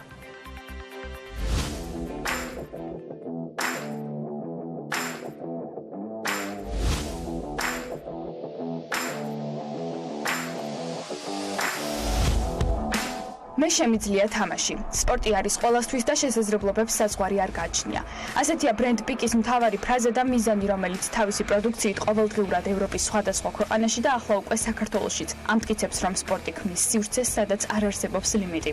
ამიტომაც პარადისი ჯგუფმა ბრენდ პიკის პრეზენტაცია ფართო აუდიტორიის წინაშე საზეიმო ვითარებაში აღნიშნა, ანუ ისე, როგორც ლიდერ კომპანიებს ჩვევიათ. გადავწყვიტეთ, რომ ბაზარზე შემოგვიყვანა ესეთი მონსტრი ბრენდი, შემიძლია ვთქვა სოფლიოში ერთ-ერთი წამყვანი ბრენდი, რომელიც გამოირჩევა ძალიან მაღალი ხარისხით. პიკი არის მაღალი ხარისხი და ხელმისაწვდომი ფასი, რომელიც ესე ძალიან ჭირდება ჩვენ მომხმარებელს. უკვე ერთი თვე არის, რაც მაღაზია გახსნილია და მომხმარებელი უკვე კმაყოფილია, მოდიან ხელმეორედ, ყიდულობენ, ელოდებიან ახალ კოლექციას და ავიცი, იმედი გვაქვს, რომ გაამართლებს. ეს არის მაღაზია, სადაც შეხვდებით როგორც ყოველდღიური, ასევე სპორტული სტილის ტანისამოსსა და ფეხსაცმელს. კალათბურთის ხაზს, მოყვარული თუ პროფესიონალი კალათბურთელებისთვის და რაც მთავარია, სასიამოვნო გარემოს. ამ ყველა ელემენტის სინთეზით კი წლებია ბრენდი პიკი წარმატების ისტორიას წერს საერთაშორისო ბაზარზე და არ ღალატობს პრინციპს, რომელიც მაღალ ხარისხზე, მომხიბლელ ფასებზე და მომხმარებლის კომფორტზე გადის. რაც შეეხება ღონისძიებას, მას მუსიკალურად DJ-ი აფორმებდა, სტუმრებს კი საღამოზე წითელი ხალიჩა, ტორტი, პერფორმანსი და უამრავი გათამაშება დახვდათ. მოხარულები ვართ, რომ სწორედ პარადისი ჯგუფმა შემოიყვანა ასეთი გიგანტი ბრენდი ჩვენს ქვეყანაში და სწორედ ეს არის ახალი სიტყვა ქართულ ბაზარზე, რომ საკმაოდ მიმზიდველ ფასად შესაძლებელია სპორტული ტანსაცმლის და ფეხსაცმლის შეძენა, არ არის საჭირო დიდი დანახარჯები. ჩვენს მომხმარებლებს მუდმივად ვთავაზობთ სხვადასხვა სიახლეებს, ფასდაკლებებს თუ აქციებს. შესაბამისად ჩვენთან ყოველთვის რაღაც საინტერესოს აღმოჩენას შეძლებს მომხმარებელი. ეს არის მაღაზია, სადაც არ იყიდება სახელი, აქ იყიდება ხარისხი. მაღალი ხარისხის გარანტი კი თავად ბრენდის ისტორიაა, რომელსაც 2019 წელს კიდევ ერთი ქვეყანა, საქართველოს შეემატა და მისი ოფიციალური წარმომადგენელი პარადისი ჯგუფია, რომელმაც ქართულ მომხმარებლებს პროდუქციაზე სპეციალური ფასები და ფასდაკლებები შესთავაზა. ნებისმიერ საქმეში იყო წარმატებული, უნდა იყოს ძალიან მაგრად ჩაცმული. პიკი არის ზუსტად ის ბრენდი, რომელიც ყველა იმ ადამიანისთვის, ვინც იქნება ამ ბრენდის ქვეშ მოქცეული, იქნება წარმატებული. ასეთია კიდევ ერთი ახალი სპორტული მაღაზია თბილისში, სადაც მომხმარებლებს პროდუქციის ფართო არჩევანი, მიმზიდველი ფასები და რაც მთავარია, ერთ სივრცეში კომფორტული სპორტული და ამავდროულად ტრენდული ფეხსაცმელები და ტანსაცმელები დახვდებათ.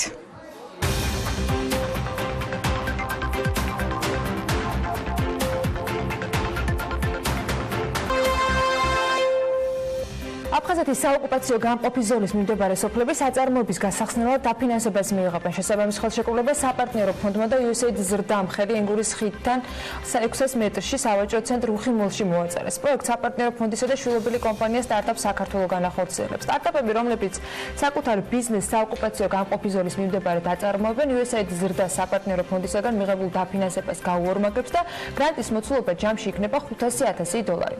ასეთი საინტერესო წინადადებაა სტარტაპებისათვის და იმედი მაქვს, რომ ბევრი გამოიყენებს. ახლა მორიგ სტარტაპს გაგვაცნობს ლევან თაღიაშვილი, რომელიც სტუმართან ერთად უნდა შემოგვიერთდეს და ახალი სტარტაპი ჯიმსტინქტი განსაკუთრებით კი ფიტნეს და ველნეს ცენტრებისათვის იქნება საინტერესო. სტარტაპის შესახებ უფრო მეც თავად ლევანი გვეტყვის სახელსაც სწორად. ჩვენს მაყურებელს ჯიმსტინქტი ველნეს ინდუსტრიის ფიტნეს დარბაზების საცურაო აუზები, იოგა და პილატესის სპა და სილამაზის სალონებისთვის ბიზნეს მართვის ელექტრონული პლატფორმაა, რომელიც მხარდაჭერილია ხელოვნური ინტელექტით და IoT ინტეგრაციის სრული შესაძლებლობით. ქართული სტარტაპი უცხოურ ანალოგებთან შედარებით ბევრად ეკონომიურ ფასს თავაზობს ბიზნეს და უკვე 20-ზე მეტ კომპანიას ემსახურება. მისი დაფუძნებელი შოთა კვარაცხელია უნდა შემოგვიერთდეს საქმიანი დილის ეთერში. დილა მშვიდობის შოთა, მადლობა რომ ხართ ჩვენთან ერთად. პირველ რიგში ვთქვათ, რა კომფორტს ქმნის ჯიმსტინქტი ფიტნეს დარბაზებისთვის და რას ნიშნავს ეს ერთ სივრცეში გაერთიანებული სისტემა? მოგესალმებით. ანუ დაახლოებით რო წარმოვიდგინოთ, როგორ ვითარდება ფიტნეს დარბაზში, ასე ვთქვათ, ბიზნეს ოპერაციები როგორ მიმდინარეობს. ძირითადი სირთულე, რაც აქვთ ფიტნეს დარბაზის ადმინისტრატორებს, ეს არის ყოველდღიური ოპერაციების მართვა მარტივად. ანუ მათ ჭირდებათ ისეთ ხელსაწყო, რომელიც საშუალებას მისცემს ძალიან სწრაფად დაარეგისტრირონ ახალი მოსული მომხმარებლები, მიყიდონ მათ განსხვავებული აბონემენტები და სერვისები და ეს ყველაფერი აღრიცხონ სწორად, რა თქმა უნდა. აღრიცხო და შემდეგ მონიტორინგი. დიახ, რა თქმა უნდა, შემდგომ უკვე ბიზნესის მართვის კუთხით აუცილებელია ინფორმაციის კარგად დაალაგება და სტრუქტურირება იმ ფორმით, რომ გავაკეთოთ სწორი ანალიზი და გამოვიტანოთ სწორი დასკვნები თუ რომელი პროდუქტები ამართლებს, რომელს ჭირდება მოდიფიცირება, სად გვაქვს თავისუფალი დროები და რაღაც ახალი სეგმენტები და ახალი ტიპის აბონემენტები, როგორ შეიძლება დავამატოთ და ასე შემდეგ. სწორედ ამ ყველაფრის მარტივად ორგანიზებას აკეთებს ჯიმსტინქტი ისე, რომ მაქსიმალურად უთავისუფლებს თუნდაც ადმინისტრატორს და ბიზნესის მმართველს იმ დროს, რაც საჭიროა ძირითადი ანალიტიკური გადაწყვეტილებების მისაღებად. და ამ ყველაფერს რუტინას, ასე ვთქვათ, ვიღებთ ჩვენ თავზე. ასევე ძირითადი განმასხვავებელი კომპონენტი, რაც ჩვენი ბიზნესის მართვის software-ს აქვს, არის ის, რომ ის არის აბსოლუტურად მთლიანად cloud-ი. შეგიძლიათ ნებისმიერი მოწყობილობიდან მასზე წვდომა ნებისმიერი ლოკაციიდან და ნებისმიერ მომენტში განახორციელოთ ნებისმიერი ოპერაცია, რაც დამატებით ზოგავს იგივე IT მიმართულებით დანახარჯებს კომპანიისთვის, არ არის საჭირო სერვერული ინფრასტრუქტურა, მისი მოვლის ხარჯები და ასე შემდეგ. ანუ მთლიანად საპორტი და ყველაფერი არის ჩვენ მხარეს. თქვენ მხარეს. კი ბატონო, როგორც ვიცი, უცხოური ალტერნატივა არის ძალიან ძვირი, თორე ცხადია ეს ჩვენ პირველებს არ გამოგვიგონია და დიდი ხანია მსოფლიო იყენებს. რა პრობლემას უქმნიდა და რამდენად ძვირი იყო უცხოური ალტერნატივა? მოგახსენებთ, ანუ ჩვენ თავიდანვე შევისწავლეთ ბაზარი, სანამ ვიფიქრებდით, ასე ვთქვათ, ამ ბაზარზე აქტიურად შესვლას.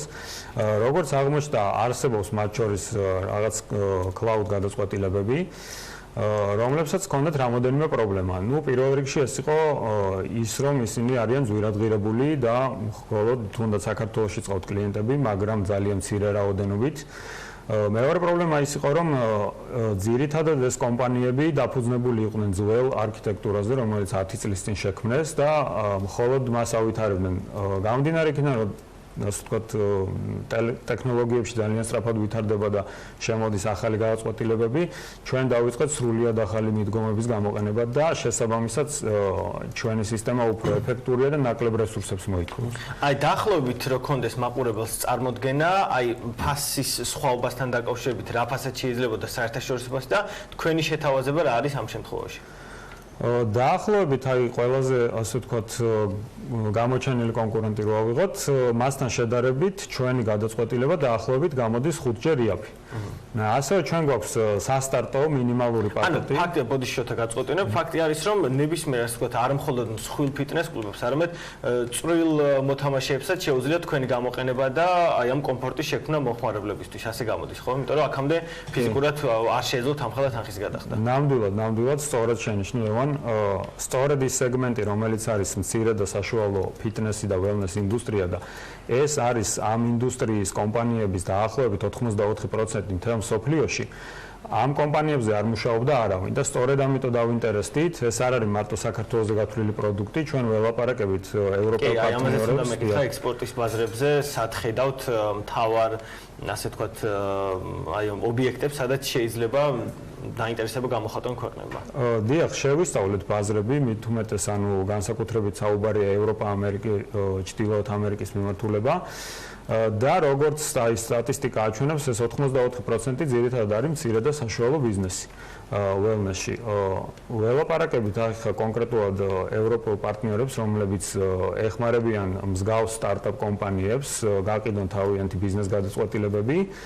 და გამომდინარე იქიდან, რომ უკვე საქართველოში დაახლოებით 30-მდე კლიენტი ყავს რეგისტრირებული, მიდის მოლაპარაკება, რომ მომავალი წლიდან უკვე დავიწყოთ მსოფლიოს მასშტაბით აქტიური გაყიდვების პროცესი. დაახლოებით რა მასშტაბებზე არის საუბარი, რა ზომის ინვესტიცია გჭირდებათ და რაში გჭირდებათ განსაკუთრებული დახმარება? ანუ იქნება თუნდაც მარკეტინგის კუთხით, ტექნიკის კუთხით თუ რა მიმართულებით გსურთ, რომ მიიღოთ შესაბამისი სერვისი და დახმარება, თუნდაც ინვესტორისგან? ამ შემთხვევაში ანუ ჩვენ მივედით ისეთ ეტაპზე, რომ შევქმნით სისტემა, რომელიც დაუნერგეთ უკვე დაახლოებით 10-მდე ლოკალურ ფიტნეს კლუბში და დავინახეთ, რომ წარმატებით მუშაობს უკვე თვეების განმავლობაში. უკვე კავშირი კარგი გაქვთ ანუ ეს. ნამდვილად. შესაბამისად უკვე დგება ის ეტაპი, როდესაც უნდა განვავითაროთ ჩვენი ფუნქციონალი, დავამატოთ ახალი შესაძლებლობები, გადავიდეთ, ასე ვთქვათ, მეზობელ ინდუსტრიებში, როგორც არის დაუშვათ ველნესის მიმართულებით, სტომატოლოგიური კლინიკები დაუშვათ, მცირე კლინიკები და ასე შემდეგ. ეს არის ერთი მიმართულება და გაყიდვები ამ მიმართულებით, ხოლო მეორე არის, რომ ეს ტექნიკური შესაძლებლობები გავზარდოთ ჩვენი, დავემატოთ დეველოპერები, დიზაინერები, რომ შესაბამისად უფრო დაიხვეწოს პროგრამა და უფრო განვითარდეს სწრაფად. რამდენი ადამიანი ქმნის Gym Instinct, საინტერესოა, ვინ არის თქვენი გუნდი, რა გამოცდილება გქონდათ და როგორ მიხვედით საწყისი ეტაპიდან საბოლოო პროტოტიპამდე? საინტერესო ისტორია აქვს ზოგადად Gym Instinct-ს. თავიდან დავიწყეთ ძირითადად ჭკვიანი სავარჯიშო მოწყობილობების კეთება, ანუ საუბარია თვითონ ტრენაჟორების ნაწილზე, ესეც გათვლილი იყო ბიზნესზე. მაგრამ შემდეგ როგორც ასე ვთქვათ, აჩვენა პრაქტიკამ და ბიზნესის განვითარებამ, საკმაოდ რთული ბაზარი იყო, ანუ სხვა პრობლემებიც აწუხებდათ ესე გამოდიოდა, ხო? და დავინახეთ ეს საშუალება, რომ ჯერ შევსულიყავით soft-ით, მიგვეცა საშუალება, რომ ეკონტროლებინათ ბიზნესი ამ კუთხით, ხოლო შემდგომ ვაპირებთ 2-3 წლის შემდეგ დავიწყოთ უკვე hardware-ის გაყიდვაც. დაახლოებით აი ამ მომენტისთვის ვართ 5 ადამიანი. აქედან ერთი ბიზნეს მიმართულებაზე მუშაობს, 4 უკვე ტექნიკური ჯგუფი. საქართველოში როგორ აპირებთ გაფართოებას, რეგიონებში თუ აპირებთ თუნდაც გასვლას? ცხადია, ძალიან კარგია საექსპორტო ბაზრები, მაგრამ ალბათ საქართველოში ჯერ კიდევ ძალიან ბევრი ობიექტი დაგჭათ, სადაც ჯერ არ არის თქვენი სისტემა დამონტაჟებული. ამ კუთხით რა გეგმები გაქვთ და ზოგადად მაინტერესებს, ყოველს უსვამთ ხოლმე ამ კითხვას 5-10 წელიწადში თუნდაც როგორ უყურებთ თქვენს ბიზნესს, როგორ წარმოგიდგენიათ Gym Instinct-ი მომავალში? სიმართლე რომ გითხრა, რეგიონებში უკვე ვართ პრინციპში, ყავს მომხმარებლები რუსთავიდან, არაერთი. ასევე სხვა რეგიონებზეც მუშაობთ, იმიტომ რომ ჩვენი soft-ი არის ხელმისაწვდომი და დაბალფასიანი, შესაბამისად ის გათვლილია რეგიონებზეც. სულ ჯამში საქართველოში wellness ინდუსტრია რაც ჩამოთვალე, მთლიანად მოიცავს დაახლოებით 1500 კომპანიას და საკმაოდ დიდი სეგმენტია. რაც შეეხება ჩვენ გრძელვადიან ბიზნესს, პირველ რიგში გვინდა რომ მომავალი წლიდან გავიდეთ საერთაშორისო ბაზარზე უკვე და ჩავერთოთ მომხმარებლები.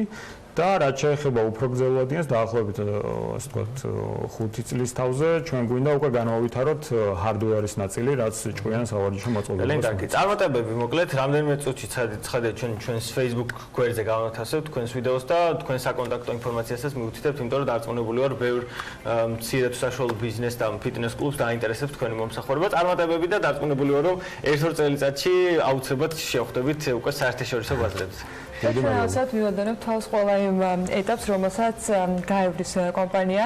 მადლობა შოთას და მადლობა ლევანს საინტერესო ინფორმაციისთვის. ჩვენთვის სარეკლამო პაუზა გულდება და რამდენიმე წუთში გიბრუნდებით.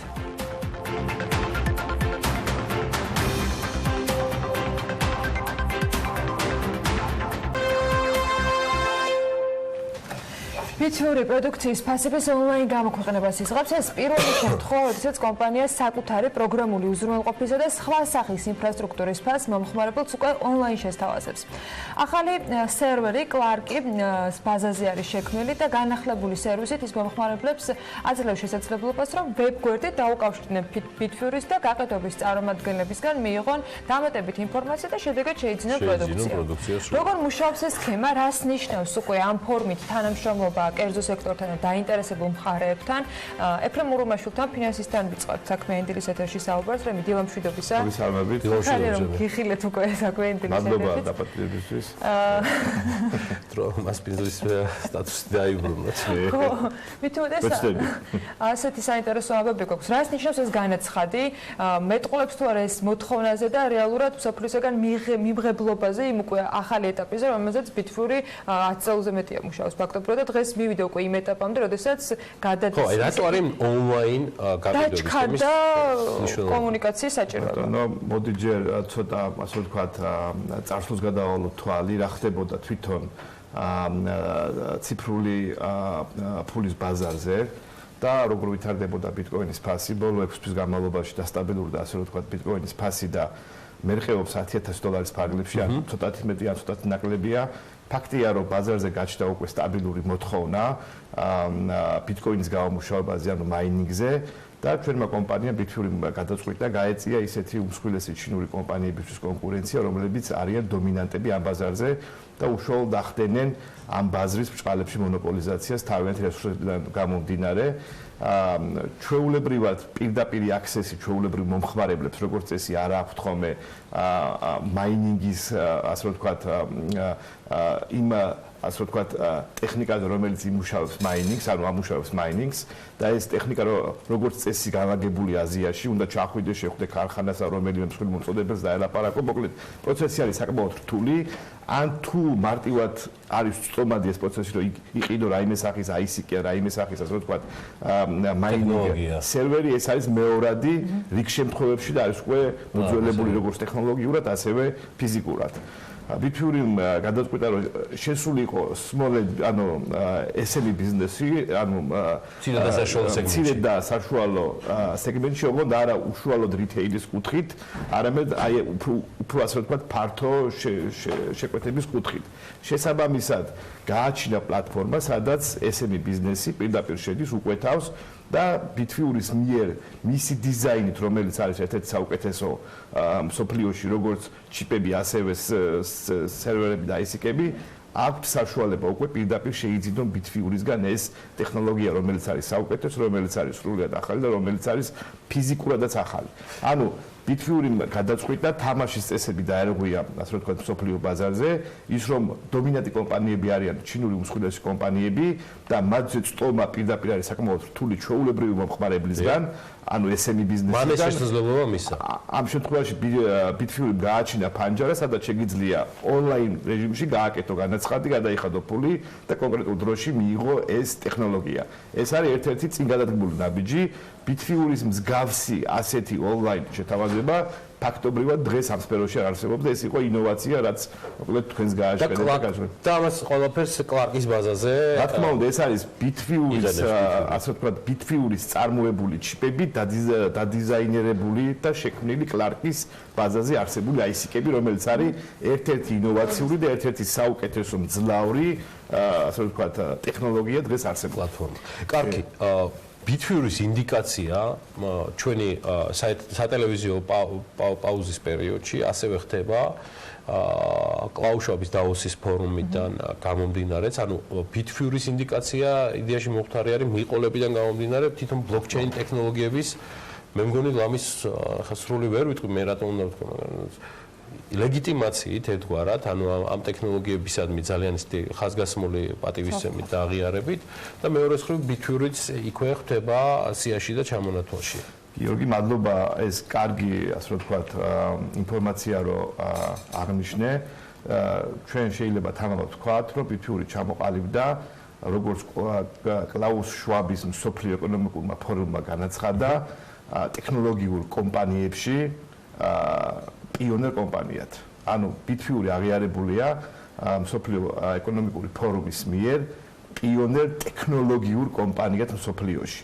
გარდა იმისა, რომ Forbes-ის მიერ დასახელებულია 50 საუკეთესო ფინტექ კომპანიაში, დასახელებულია ყველაზე ტექნოლოგიურ კომპანიაში Forbes-ის მიერ, ამას დაემატა ერთი თვის წინანდელი განაცხადი მსოფლიო ეკონომიკური ფორუმის მიერ, იმ ეკონომიკური ფორუმის მიერ, რომელიც ტარდება ხოლმე ყოველ იანვარში დაოში და რომელიც აძლევს იმპულსს მსოფლიო ეკონომიკის განვითარებას, სადაც წყდება ხოლმე ძირითადი საომავლო პერსპექტივები მსოფლიო ბაზრის და მსოფლიო პოლიტიკური ეკონომიკის ამ ეკონომიკური ფორუმის მიერ აღიარებული იქნა Bitfury როგორც ყველაზე ზარდი ტექნოლოგიური კომპანია და მას ასე ვთქვათ პიონერი უწოდეს. ამის გაგრძელებად მინდა აღვნიშნო ერთი საკმაოდ კარგი ნიუსი. ეს უშუალოდ შეეხება ციფრულ ბაზრებს და შეეხება ახალ ციფრულ ვალუტას, ეს არის Libra, რომელიც არის ანუ ეს Libra რა არის? ახლა Libra არის ციფრული, ეს არის მარკ ცუკერბერგის რა თქმა უნდა, იმიტომ ასოციირება ის წინაშე ციფრიშლა ხმალი თელმა ევროპამ და ამერიკამ. ის ასოციაცია, რომელიც დაარსებული იქნა Facebook-ის მიერ და რომელსაც შეუერთდნენ უმსხვილესი ტექნოლოგიური კომპანიები, ვიტყვით ამას, ასე ვთქვათ, შემდეგ ეს არის Facebook-ის მიერ დაარსებული, უბრალოდ Facebook-ის იდეა რომ დაარსოს ციფრული ვალუტა, რომელიც იქნება ყველა Facebook-ის მესენჯერსა და WhatsApp-ის, ასე ვთქვათ, მოსარგებლის მიერ წვდომადი მათი აპლიკაციის მეშვეობით. ეს ნიშნავს იმას, რომ ყველა გადახდა შესაძლებელი იქნება მარტივი აპლიკაციით, რომელიც ჩამოიტვირთება Facebook-ის მესენჯერიდან ან WhatsApp-იდან. დამეწმუნეთ Facebook-ის მომხმარებლების და WhatsApp-ის მომხმარებლების საერთო რაოდენობას თუ ასე ვთქვათ დავიღებთ, ეს არის დაახლოებით 3 მილიარდამდე. ამას ემატება მათი, ასე ვთქვათ, კოლეგა, ასე ვთქვათ, ბიზნესების და ამ შემთხვევაში მათი პარტნიორების, ეს არის Airbnb, ეს არის Uber-ი, ეს არის PayPal-ი, ეს არის Mastercard-ი, ეს არის აყუნენ ეს გიგანტები. ეს გიგანტები არიან შესული იმ ასოციაციაში, რომელიც დააფუძნა Facebook-მა და რომელიცაც დღეს ქვია Libra Association-ი, სადაც მზადდება ძირითადი პლატფორმა იმისათვის, რომ შემდეგი წლიდან გამოაცხადონ მათ ახალი ვალუტა Libra. Libra იქნება უნიკალური ვალუტა, რომელიც გაერთიანებს ამ უმსხვილეს ინტერნეტ კომპანიებს და Libra-ს მეშვეობით იქნება შესაძლებელი ნებისმიერი სერვისის ყიდვა. ეხლა თვითონ Libra შინაარსობრივად არის ციფრული ვალუტა, ოღონდ Bitcoin-ისგან განსხვავებით, მას უკან ტექნოლოგია ბჭყალებში არ უდგას. ანუ Bitcoin-ი არის ციფრული ვალუტა, რომლის უკან არის ტექნოლოგია, ეს ტექნოლოგია არის რა თქმა უნდა blockchain-ზე, როგორც იქნება Libra blockchain-ზე, ვინაიდან ყველაზე დაცული იქნება და აქედან გამომდინარე Libra უფრო ფინანსური ინსტრუმენტია, ანუ ასეთი განმარტებაც აქვს უკვე Libra-ს, ვიდრე ციფრული ვალუტის, თუმცა შინაარსობრივად იგი ციფრული ფორმით ციფრული ვალუტა შინაარსობრივად არის საგადამხდელო საშუალება წარმოებული ფინანსური სინთეზური ინსტრუმენტი, უფრო ელექტრონული ფული, ვიდრე უფრო შინაარსობრივად ციფრული ფული. დაახლოებით 3 მილიარდამდე ადამიანს ექნება წტომა პირდაპირ ამ აპლიკაციის მეშვეობით და ანუ წარმოგიდგენიათ, რომ ის რაც დღეს არის თქვათ საკრედიტო ბარათები, Mastercard-ი, Visa და შემდეგ იქნება ჩანაცვლებული მარტივად ამ ერთი, ასე ვთქვათ, უბრალო აპლიკაციით ბჭყალებში, რომლის ფაქტობრივად გამოჰყავს ჯაჭვიდან საბანკო გადარიცხვები და საბანკო გადარიცხვების ჩამნაცვლებელი პლატფორმა იქნება Libra. ჯერ ანუ ასეთი იდეა აქვს, რომ Libra-ის გამოყენების დროს ისინი საკომისიოს არ გადაახდევინებენ მომხმარებელს, ამ შემთხვევაში იუზერებს. და ისინი ფულს იშოვიან ბჭყალებში რეკლამიდან. ეს არის საკმაოდ მიმზიდველი იდეა, თუ შევადარებთ ჩვენ ჩვეულებრივ საბანკო გადარიცხვები პლასტიკური ბარათებით რა ჯდება, მასთან შედარებით დროში იქნება ასე ვთქვათ 100-ჯერ უფრო ასე ვთქვათ მცირე დროის მონაკვეთში მოხდება თუ პირობითად ერთი საბანკო ტრანზაქციის შესრულებას ჭირდება მინიმუმ 1 მაქსიმუმ 2 და მეტი საბანკო დღეს ეს მოხდება რამდენიმე წუთში არ რამდენიმე წამში და ასე ვთქვათ ხარჯი კოსტი ექნება მას არაფერი ანუ მთელი იდეა არის ის რომ ამ ბიზნესიდან ფული უნდა იშოვონ ისევე როგორც Facebook-მა იშოვა ფული ეს არის უშუალოდ რეკლამებიდან და ეს იქნება ძირითადი პლატფორმა კი ანუ დაახლოებით დღეს უკვე რაც არის გაცხადებული ეს იქნება Facebook, ეს იქნება WhatsApp, ეს იქნება Airbnb, ეს იქნება PayPal, ეს იქნება eBay, ანუ ეს იქნება Amazon-ი უმსხვილესი ასე ვთქვათ ტექნოლოგიურად ინდუსტრიული კომპანიები ჯერჯერობით გამოიყენებენ იმ პლატფორმას, რაც იქნება Libra და არ იქნება ეს რომელიმე სხვა ასე ვთქვათ მოცემულობა. როგორც ამ ასოციაციის წიაღში შეიქმნება. რა თქმა უნდა, მნიშვნელოვანი ახლა ერთი ანუ აქ ორი მომენტი, ერთი ვთქვათ ტექნოლოგიური განვითარება, როგორ მოხდება ამის, ტექნოლოგიურ განვითარებაში ჩვენ და ასე ვთქვათ სასიხარულო უნდა ითქვას, რომ მათ გამოიყენეს Bitfury-ს პროგრამული ენა, Rust-ი ქვია ამას და თუ შევალთ ჩვენ ვთქვათ Libra-ს ასე ვთქვათ ანატომიაში იგივე ვთქვათ დავგუგლავთ მარტივად ნახავთ რომ Libra-ს პროგრამული ენა არის Rust-ი. Rust-ი წარმოადგენს იმ პროგრამულ ენას, რომელიც გამოიყენება Bitfury-ს მიერ მრავალი ათეული წელია უკვე, მრავალი არა, ერთი ათეული წელია, რაც ნიშნავს იმას, რაც ჩვენ ვახსენეთ, რომ ეს იყო აღიარება Bitfury-ს იმ ტექნოლოგიური კომპანიის რომელმაც გამოიყენა ის პროგრამული ენა ბლოკჩეინზე, რომელიც არის ყველაზე სანდო დღეს მსოფლიოში და მათ წყალებში არც უფიქრიათ, რომ ამენის გარდა სხვა, ანუ უფიქრიათ, მაგრამ ასე ვთქვათ, არაურჩევიათ სხვა პროგრამული ენა. ეს არის ძალიან მნიშვნელოვანი აღიარება Bitfury-ს როგორც კომპანიის, რომელიც ასე ვთქვათ მისი ტექნოლოგიური მიღწევას პირდაპირ იყენებს Facebook-ის მიერ დაფუძნებული Libra Association-ი, რომელიც იქნება Libra-ს ასე ვთქვათ ძირითადი პლატფორმა. უშუალოდ რაც შეეხება საომავლო პერსპექტივებს როგორც Bitcoin-თან მიმართებაში, ასევე Libra-სთან მიმართებაში, ჩვენ ასე ვთქვათ შემდგომში ანუ ორი მიმართულებით უნდა გავშალოთ ხოლმე თემა. Bitcoin-ი არის უფრო სხვა რაღაცა, Libra არის ასე ვთქვათ სხვა ასე ვთქვათ მოცემულობა.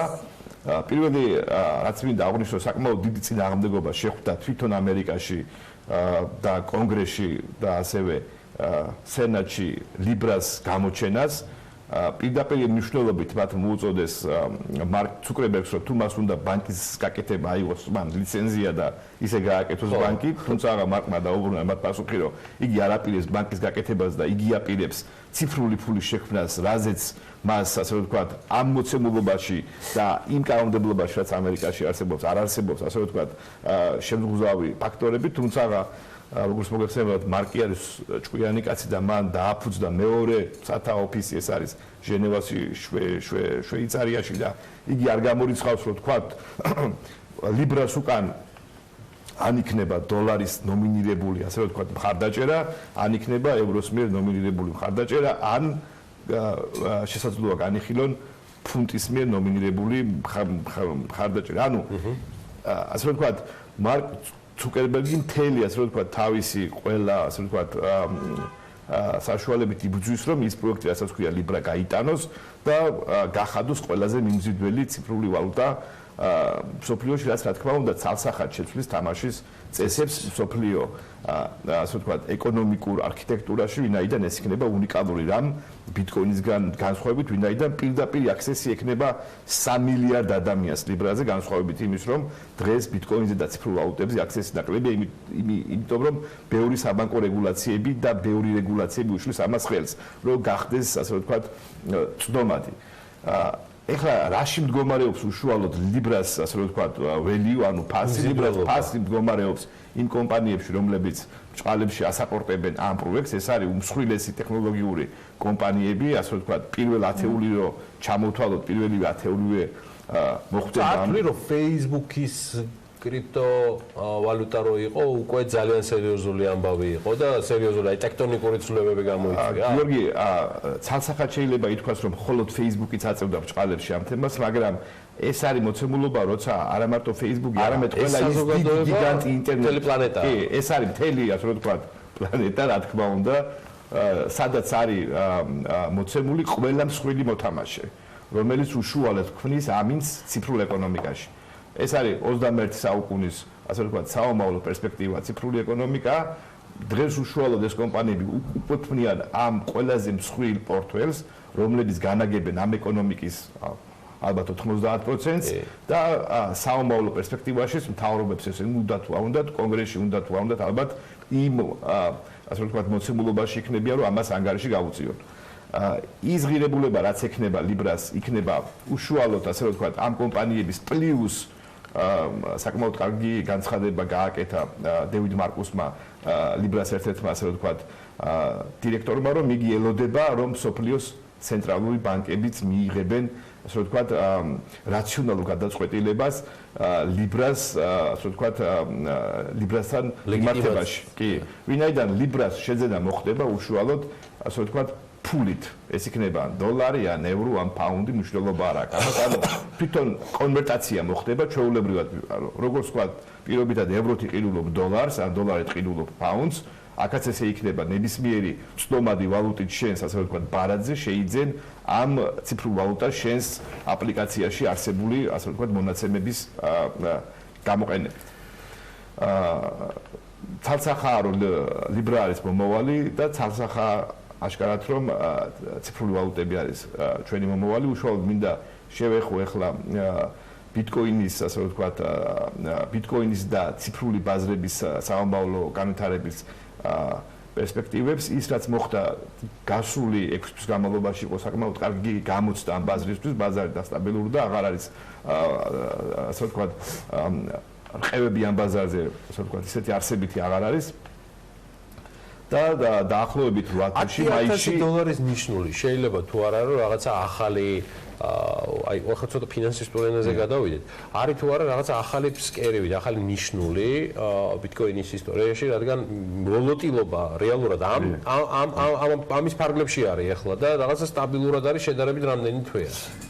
გიორგი აბსოლუტურად ვიზიარებს შენს მიდგომას, ის რომ ეს არის გარკვეული ახალი, ასე ვთქვათ, ახალი მდგომარეობა Bitcoin-ის, როცა მან დაიმკვიდრა უკვე თავი $10,000 ნიშნულზე და შემდეგი, ასე ვთქვათ, განვითარება Bitcoin-ის იქნება ის, რომ 8 თვეში, ანუ მაისის თვეში იქნება შემდეგი მოპოვების განახევრება, რაც პირდაპირ ბიძგი იქნება ფასის ზრდისკენ, ანუ ის რაც ჩვენ გვაქვს დღეს $10,000, ასე ვთქვათ, მოთხოვნა, ანუ მოპოვება რომ შემცირდება და მოთხოვნა თუ დაუშვებთ რა შემცირდება და იგივე დარჩება ყველა ვარიანტში გაიზრდება და ესეც რომ არ იყოს ზოგადად ციფრულ ვალუტებზე როგორც ინსტრუმენტზე მოთხოვნა იზრდება იგივე უმსხვილესი ვთქვათ ბანკებისგან ეს Goldman Sachs იქნება JP Morgan თუ ამ შემდეგ და ბუნებრივია რომ ეს ნიშნული იქნება ჩვენი გადმოსახედიდან და არა მარტო ჩვენი გადმოსახედიდან ანალიტიკოსები ასე აფასებენ რომ ეს არის ნიშნული, საიდანაც მოხდება შემდეგი, ასე ვთქვათ, ახალი ნიშნულის მოძებნა, როცა დაიწყება განახევრების პროცესი.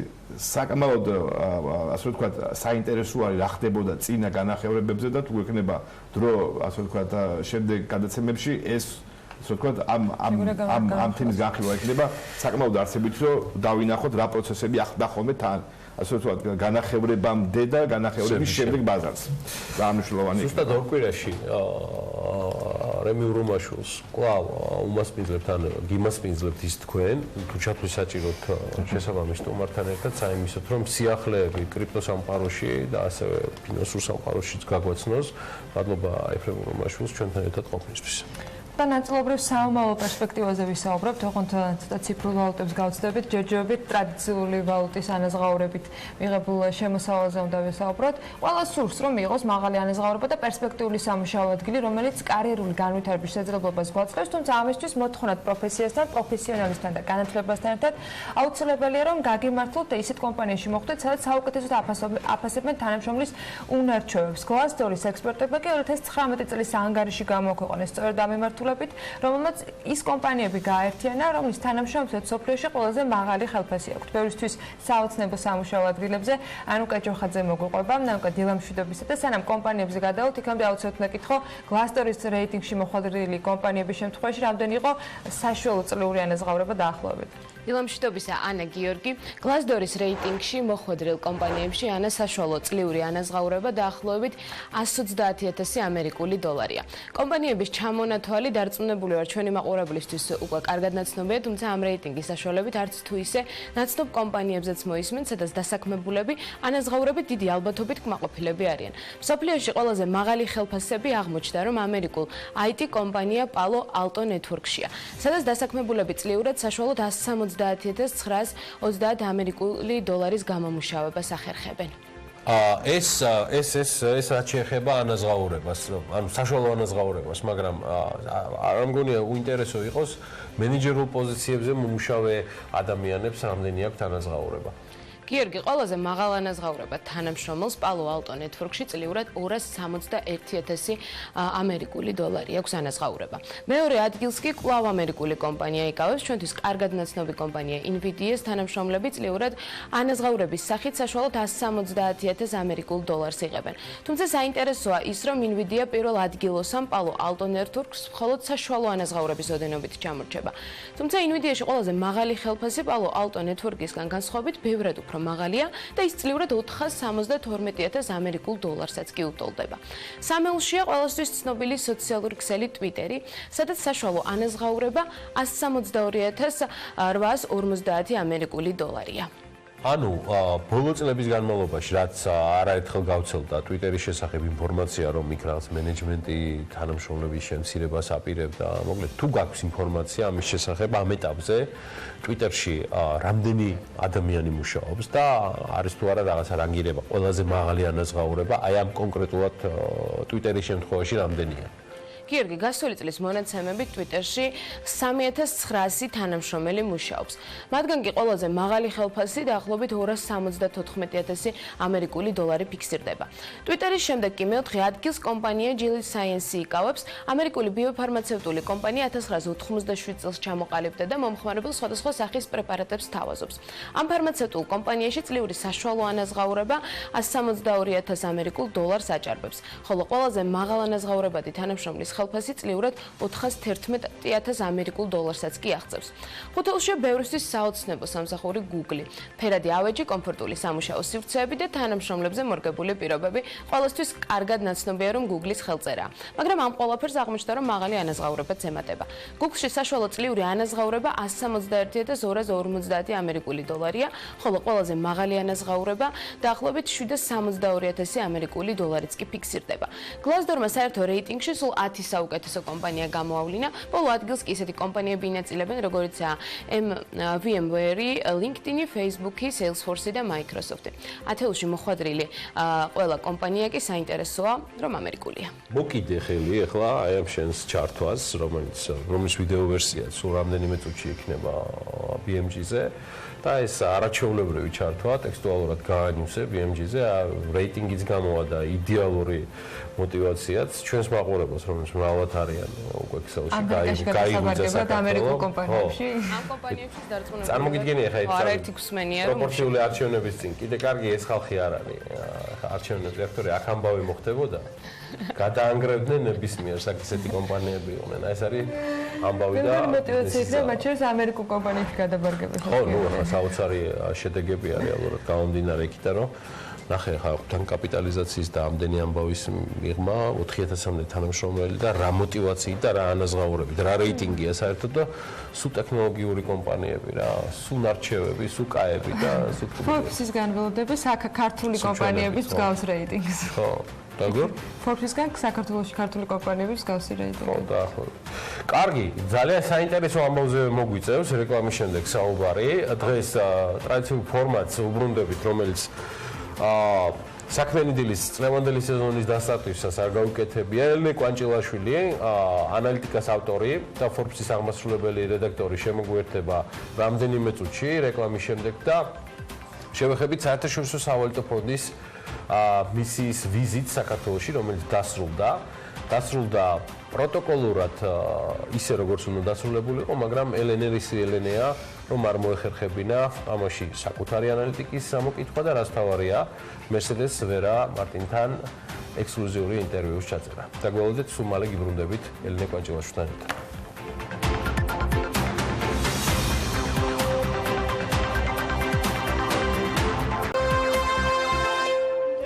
საერთაშორისო სავალუტო ფონდის მისიის ვიზიტი დასრულებულია. ჩვეულებრივ ვიზიტის დასასრულს გამოქვეყნებული პრეს-რელიზი წარმოადგენს საერთაშორისო სავალუტო ფონდის მისიის წევრთა წინასწარ მიგნებებს, რომელიც თავისუფლად შეიძლება რომ სულაც არ გახდეს სავალუტო ფონდის აღმასრულებელ დირექტორთა საბჭოს აზრთან თანხმედრაში მოქცეული. ლარი, ინფლაცია, რუსული ავიაშეზღუდვა, მოკლედ IMF-მა საქართველოს ეკონომიკის გამოწვევები ძალიან მოკლედ შეაფასა და დაახასიათა და ჩვენ ჩვეულად უფრო მეტის გასაგებად სავალუტო ფონდს მივაკითხეთ და ელენე კვანჭილაშვილმა მისიის ხელმძღვანელთან ინტერვიუც ჩაწერა.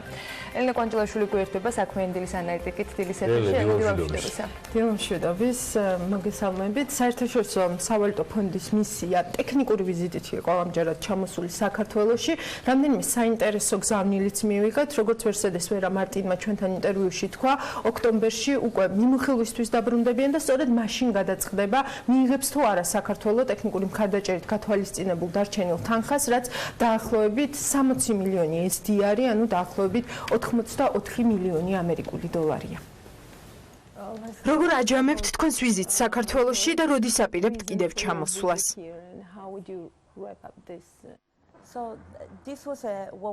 ტექნიკური ვიზიტი იყო. ჩამოვედით, რომ კიდევ ერთხელ შეგვეფასებინა საქართველოს ეკონომიკური ზრდის პერსპექტივა და ის გარეშოკები, რასაც შეიძლება გავლენა ჰქონდეს ქვეყნის ეკონომიკაზე. ამ დროისთვის სამი ძირითადი დასკვნა გვაქვს. ზრდა საკმაოდ მაღალია, რაც იმას ნიშნავს, რომ საქართველოს ეკონომიკა უძლებს იმ შოკებს, რაც გარედან მომდინარეობს.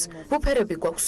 მაკროეკონომიკური დისციპლინა ადგილზეა. ის გარემოა, რომელიც არ გვაფიქრებინებს, რომ ეკონომიკური ზრდა დრამატულად უნდა შემცირდეს. და ეს მიუხედავად რუსეთის ემბარგოსა და რუსი ტურისტების რაოდენობის შემცირებისა. დიახ, ამ ეტაპზე ჩვენ არ ვაპირებთ შევცვალოთ საქართველოს ეკონომიკური ზრდის პროგნოზი და ვტოვებთ მას 4.6%-ის ნიშნულზე. რა თქმა უნდა, ტურიზმის რიცხვები ისეთი არ არის, როგორიც მოლოდინიც თავიდან გქონდა. ზრდის ძალიან მაღალი მაჩვენებლიდან იწყებოდა ათვლა. არ მინდა ისე გამიგოთ, თითქოს ტურისტების კლებას გავლენა საერთოდ არ ჰქონია. შოქს რა თქმა უნდა თავისი გავლენა აქვს, მაგრამ ამის საპირისპიროდ სხვა მაჩვენებლებია გაუმჯობესებული, რაც სურათს საერთო ჯამში აბალანსებს. ექსპორტის და გადმორიცხვების ზრდა, იმპორტის შემცირება. მიმოხილვისთვის ოქტომბერში ჩამოვალთ და მაშინ გადაწყდება უკვე მათ შორის ტექნიკური მხარდაჭერის პროგრამით გათვალისწინებული ფინანსური მხარდაჭერის გაცემაც. რა იქნება თქვენი მთავარი რეკომენდაცია საქართველოსთვის? რას უნდა მიაქციოს ყურადღება მთავრობამ განსაკუთრებით? საარჩევნო წელია და პოპულისტურ გადაწყვეტილებებს სავარაუდოდ ამ წელსაც ვერ ავწდებით. მოკლევადაში ჩვენ ხედავთ, რომ ინფლაციის ზეწოლა გაძლიერდება. ამ პროცესის მართვა სავარაუდოდ ყველაზე დიდი პრიორიტეტი უნდა იყოს, რადგან ფასების გაძვირებას გავლენა პირველ რიგში ღარიბ მოსახლეობაზე აქვს.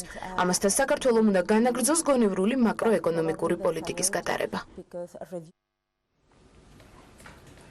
ეროვნულ დემოკრატიული ინსტიტუტის NDI-ის კვლევის მიხედვით გამოკითხულთა 34%-ისთვის ყველაზე მნიშვნელოვანი ეროვნული საკითხი მართლაც ფასების ზრდა და ინფლაცია, ხოლო 33%-ისთვის სიგარები. ყველაზე მეტი თითქმის ნახევარი, კი უფრო ზუსტად 48% მისთვის და მისი ოჯახისთვის ყველაზე მნიშვნელოვან ეროვნულ საკითხად სამუშაო ადგილებს ასახელებს. აღსანიშნავია, რომ ეს მაჩვენებელი 2009 წლის შემდეგ არ შეცვლილა. ამდენად, როცა საერთაშორისო სავალუტო ფონდი ამბობს, რომ ინფლაცია პირველ რიგში ღარიბ ადამიანებს შეეხება, ეს ცნება სიგარები ძალიან ფართოა ქვეყანაში, სადაც საშუალო ფენა პრაქტიკულად არ არსებობს, ხოლო 100,000 ლარზე მეტი შემოსავალი ქვეყნის მოსახლეობის 9%-საც კი არ აქვს. საერთაშორისო სავალუტო ფონდის პროგნოზით წლიური ინფლაცია 2019 წლის ბოლოსთვის 5.4% იქნება და სამიზნე მაჩვენებელს წლიურ 3%-იან ზრდას 2020 წელს მიუახლოვდება. საერთაშორისო სავალუტო ფონდი ვარაუდობს, რომ ამისთვის მონეტარული პოლიტიკის შემდგომი გამკაცრება აუცილებელი ზომა იქნება.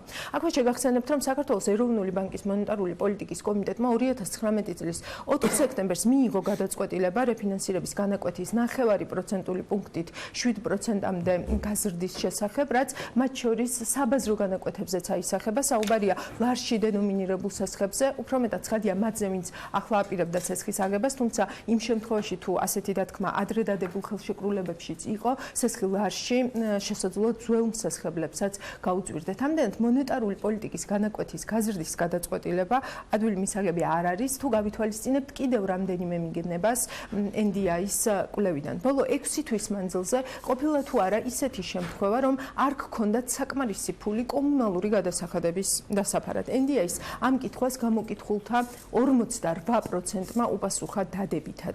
კითხვაზე თქვენს ოჯახს რომ მოულოდნელად დასჭირდეს 300 ლარი შოვნა, შეძლებთ თუ არა უპროცენტოდ ფულის სასხებას. 54% პასუხობს რომ ვერა, ეს მაჩვენებელი იმატებს ასაკისა და დასახლების მიხედვით, მაგალითად, პატარა ქალაქებში გამოკითხულთა 60% ვერ შეძლებს უპროცენტოდ 300 ლარის სასხებას, სოფლებში 62%, 55 წელს გადაცილებული ადამიანების 63% ამბობს, რომ უპროცენტოდ 300 ლარს ვერ ისესხებს, თუმცა აქ საინტერესოა ისიც, რომ მთლიანობაში დაახლოებით 59% მოსახლეობის ამბობს, რომ საბანკო რეგულაციები არის ჯამში მისაღები. კითხვაზე გაქვთ თუ არა თქვენ ან თქვენს ოჯახს ამჟამად რაიმე დანაზოგი, მოსახლეობის 88% უარყოფითად პასუხობს, 2%-მა არ იცის. თბილისში დანაზოგი გამოკითხულთა 14%-ს აქვს, დიდ და პატარა ქალაქებში 7%-ს, სოფელში 5%-ს, ხოლო უმცირესობათა დასახლებაში 24%-ს. ეროვნული ბანკი მონეტარული პოლიტიკის განაკვეთის გაზრდის გადაწყვეტილებას ხსნის იმით, რომ აგვისტოში წლიური ინფლაცია 4.9% იყო, რაც მიზნობრივზე მაღალი მაჩვენებელი. ამის მთავარ ფაქტორებად სები ასახელებს ბოლო პერიოდში გაზრდილ ნომინალური ეფექტური გაცვლითი კურსის გაუფასურების გავლენას ინფლაციაზე და ასევე ერთჯერად ფაქტორებს, მაგალითად სიგარეტზე აქციზის გადასახადის ზრდას, რაც კვლავ რჩება წლიური ინფლაციის მაღალ ნიშნულზე შენარჩუნების ერთ-ერთ მიზეზად. სების შეფასებით დღეს ინფლაციაში სიგარეტზე აქციზის გადასახადის ზრდის წვლილი 0.8% პუნქტია. მოდი მოკლედ გავიხსენოთ, როდის მოხდა თამბაქოზე აქციზის რადიკალური და როგორც ბიზნესი დღემდე ამბობს სრულიად მოულოდნელი ზრდა. მოგების გადასახადის ესტონური მოდელის დანერგვის კვალდაკვალ, რაც იმას ნიშნავდა, რომ მოგების გადასახადს 2017 წლის 1 იანვრიდან განაწილებული მოგების გადასახადი ჩაანაცვლებდა, საერთაშორისო სავალუტო ფონდმა მოგების გადასახადის ამ ეგრეთ წოდებულ ესტონურ მოდელთან დაკავშირებით დაიწყო ეჭვების გამოთქმა. ფონდის მაშინდელი შეფასებით რეფორმა ქვეყანას ზედმეტად ძვირი უჯდებოდა, რადგანაც მაშინდელი შეფასებებით ის ბიუჯეტიდან 9 მილიარდი ლარის გაქრობას იწვევდა. საქართველოში ფონდის მაშინდელი მუდმივი წარმომადგენელი ფრანსუა პეშო ამბობდა, რომ ესტონური მოდელის შემოღების ნაცვლად საქართველოს ბიზნეს გარემოს განვითარება გაკოტრების კანონის გაუმჯობესებით ან სასამართლო სისტემის რეფორმირებით შეეძლო, თანაც ეს რეფორმები ბიუჯეტის საშემოსავლო ნაწილს რისკის ქვეშ არ დააყენებდნენ. სწორედ მაშინ ურჩია საერთაშორისო სავალუტო ფონდმა მთავრობას რეფორმით გამოწვეული 500 მილიონიანი დანაკლისი სხვა წყაროებით, მაგალითად, თამბაქოსა და ალკოჰოლზე აქციზის გადასახადის ზრდით დაბალანსება. სახელმწიფო ბიუჯეტის რიცხვები აჩვენებს, რომ 2016 წელს მოგების გადასახადიდან ბიუჯეტში დაახლოებით 1.056 მილიონი ლარი იყო, 2017 წელს ეს მაჩვენებელი 757 მილიონამდე შემცირდა, რაც იმას ნიშნავს, რომ დანაკლისი დაახლოებით 299 მილიონი ლარი იყო და არა 9 მილიარდი, როგორც ამას თავდაპირველად პროგნოზირებდნენ. რაც შეეხება აქციზის ზრდით მიღებულ შემოსავლებს, აქ შემდეგი სურათი იკვეთება, თუ 2016 წელს აქციზის გადასახადიდან სახელმწიფო ბიუჯეტში დაახლოებით 1.070 მილიონი ლარი შევიდა, 2017 წელს ეს მაჩვენებელი 1.451 მილიონ ლარამდე გაიზარდა, რაც იმას ნიშნავს, რომ ზრდა დაახლოებით 381 მილიონი ლარი იყო. ფაქტია, შედეგი მივიღეთ ასეთი. მოგების გადასახადის რეფორმის დანაკლისი ბიუჯეტისთვის იმაზე ცოტა აღმოჩნდა, ვიდრე ვარაუდობდნენ, აქციზის ზრდით მიღებული ზრდა კი იმაზე ნაკლები, ვიდრე ვარაუდობდნენ. რა გამოიწვია და რას იწვევს დღემდე ამ რეკომენდაციის გათვალისწინება. თამბაქო საქართველოს მოსახლეობისთვის ერთ-ერთ მნიშვნელოვან სამომხმარებლო პროდუქტს წარმოადგენს, შესაბამისად მისმა საშუალოდ 90 თეთრი ლარი და 10 თეთრის ფარგლებში გაძვირებამ ქვეყანაში ინფლაციის ზრდაც გამოიწვია და ის ერთ-ერთი მთავარი მიზეზია, რის გამოც 2017 წელს ინფლაცია 3.4%-იან მაჩვენებელზე მაღალი იყო და ის საშუალოდ 6.9% შეადგენდა. ამ 6.9%-დან 2.9% სწორედ თამბაქოს და საწვავზე აქციზის გადასახადის მატებას უკავშირდებოდა. დღეს ეს გავლენა, როგორც ეროვნული ბანკი გვეუბნება, მნიშვნელოვნად არის შემცირებული, თუმცა თამბაქოზე აქციზის ზრდის სხვა გვერდითი ეფექტი გამოჩნდა, რომელსაც არანაკლები ნეგატიური გავლენა აქვს ეკონომიკაზე. ეს კონტრაბანდული თამბაქოს ზრდის შეიძლება ალბათ ითქვას რეკორდული ზრდის ტემპია 2018 წლის ბოლოს პარლამენტის მიერ მიღებული გადაწყვეტილებით ერთ კოლოფ სიგარეტზე აქციზი ლარიდან 70 თეთრი გახდა, ადვალორული გადასახადი კი 10-დან 30%-მდე გაიზარდა და ამას შედეგად ის მოხდა, რომ თამბაქოზე აქციზისა და ადვალორული გადასახადის ზრდასთან ერთად ქვეყანაში კონტრაბანდის შემოტანის მცდელობებიც გაიზარდა. წელს 3 თვეში თამბაქოს კონტრაბანდის თითქმის იმდენივე შემთხვევა მოხდა, რაც 2018 წლის განმავლობაში ერთად. საერთაშორისო სავალუტო მისიის დასრულების შემდეგ გავრცელებულ ტრადიციულ პრეს-რელიზში ასეთ რამეს ვკითხულობთ. საგადასახადო შემოსავლების მობილიზება კარგად მიმდინარეობს, თუმცა საჭიროა დამატებითი საშემოსავლო ღონისძიებების გატარება. თამბაქოს აქციზის მობილიზებაში არსებული დანაკლისის დასაბალანსებლად 2019 წელს. ბიუჯეტის შესრულების მაღალი ტემპის ფონზე შესაძლებელი გახდა კაპიტალური ხარჯების დაჩქარება 2019 წლის პირველ ნახევარში, რაც მისასალმებელია და შეესაბამება SSF-ს პროგრამის დათქმას, რომ ხარჯები მიმართული იქნება მეტწილად ინვესტიციების ფინანსებლად მაშინ, როცა მიმდინარე ხარჯების დაზოგვა მოხდება. საბიუჯეტო დისციპლინის გაგრძელება საშუალოვადიან პერიოდში უზრუნველყოფს ვალის შენარჩუნებას უსაფრთხო დონეზე და წარმოადგენს შესაბამის პოლიტიკას. როგორც ჩვენთან საუბარში მერსედეს ვერა მარტინმა აღნიშნა, საბიუჯეტო საკითხებზე მუშაობა ხელისუფლებასთან მიმდინარეობს და მეტი დეტალი თუ რა იგულისხმება მათ შორის ამ მიმართულებითაც დამატებით ზომებში უკვე ოქტომბერში გვეცოდინება. ერთი რაც ამ დროისთვის ვიცით და საქმის კურსი ამ თემას დეტალურად აშუქებდა, ის არის, რომ საქართველოს საგადასახადო კოდექსში ცვლილებები შედის, რომლის მიხედვითაც ფილტრიანი და უფილტრო თამბაქოს აქციზი გათანაბრდება, დაჭრილი თამბაქო კი დაბეგვრას დაექვემდებარება. საკანონმდებლო ინიციატივამ პარლამენტის ორი კომიტეტი გაიარა და პირველი მოსმენით დამტკიცებისთვის ემზადება. რაც შეეხება საერთაშორისო სავალუტო ფონდის არგუმენტაციას, თუ რატომ გასცა თავის დროზე თამბაქოზე აქციზის ზრდის რეკომენდაცია ასეთია, რომ რადგან მთავრობის პრიორიტეტს წარმოადგენდა კაპიტალური ხარჯების ზრდა ინფრასტრუქტურული პროექტების დაჩქარებისთვის, ამისთვის საჭირო იყო დამატებითი შემოსავლების ბიუჯეტისთვის და ყველაზე მოკლე და ადვილი გზა ამ შემთხვევაში იყო თამბაქოს დაბეგრვა. იმედი მაქვს გიორგი გახარიას გუშინდელი განცხადება მთავრობის ხდომაზე, რომ მთავრობა 2020 წლის ბიუჯეტში ინფრასტრუქტურული ხარჯების გაზრდას გეგმავს, ისევ მთლიანად ბიზნეს და ჩვენ გადასახადების გადამხდელებს არ დაგვაწყვება დამატებით ბეგარად. უფრო დეტალურად საერთაშორისო სავალუტო ფონდის რეკომენდაციებზე, შედეგებზე და სხვა კითხვებზე მერსედეს ვერა მარტინის პასუხებს და არგუმენტებს უკვე ანალიტიკის შემაჯამებელ გადაცემაში შევხვდებით. მადლობა ელენე, თუმცა ღირს აღნიშნავთ, რომ რამდენიმე კითხვა, რომელიც შეიძლება თიძერად გაახვეს ანალიტიკას მთელი დღის განმავლობაში, აპოთეოზი მისი დილის ანალიტიკისა იყო ძალიან მარტივი თემა, რომელთაც სავალუტო ფონდი დღიდან დაარსებისა შეიძლება გაეროსიც კი, რომელმაც მე თავის მხრივ დაარსა სავალუტო ფონდი, ზუსტად ამას აკეთებს. გნებავთ ხარჯების და მოიტანეთ მეტი შემოსავლები. მეტი შემოსავლების ყველაზე მოკლე გზა ცხადი არის ბიზნესი. ბიზნესიდან რომელიც არის ყველაზე სწრაფი, ის რომელიც არ არის შეზღუდული სხვადასხვა კანონმდებლობით, რაც საქართველოს შემთხვევაში იგივე თავისუფლების აქტით ასე ვთქვათ, შემოიფარგლება და მადლობა ღმერთს, რომ შემოიფარგლება და მაგაზე რომ არ აქვს თუნდაც პრეზიდენტ ზურაბიშვილის ხელმოწერას და მრავალ სხვა მანკიერებებს, რომელიც ბოლო პერიოდში დაჰყვება. მაგრამ რაშია პრობლემა მაგ ინდუსტრიის? პირდაპირ გადავა ელენესთან. ის რომ გარკვეული ვალდებულებების გამო გარდაულად პერიოდის განმავლობაში აქციზი თამბაქოზე შესაძლოა და უნდა გაიზარდოს, ამას თავად ინდუსტრიის წარმომადგენლებიც არ უარყოფენ. ერთადერთი ცხოვდნენ ბოლო წლების განმავლობაში, რომ ისე ნუიზავთ, რომ გავიღვიძოთ და დაგვხვდეს ახალი კანონმდებლობა.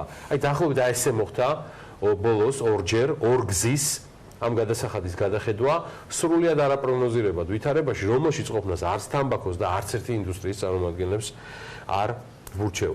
ბოლო კითხვა, ჩემო ელენე, მიუხედავად იმისა, რომ სულ რამდენიმე კვირაში მისია ბრუნდება ალბათ უფრო მნიშვნელოვანი მისიით, რომელიც თავისთავად მიმოხილვის თემა ქვია და შემდგომ უკვე 60 მილიონი SD არის. აქ შეიძლება იმდენად თანხობრივ გამოხატულებაში არ იყოს თემა, არამედ მიმოხილვის თემაში.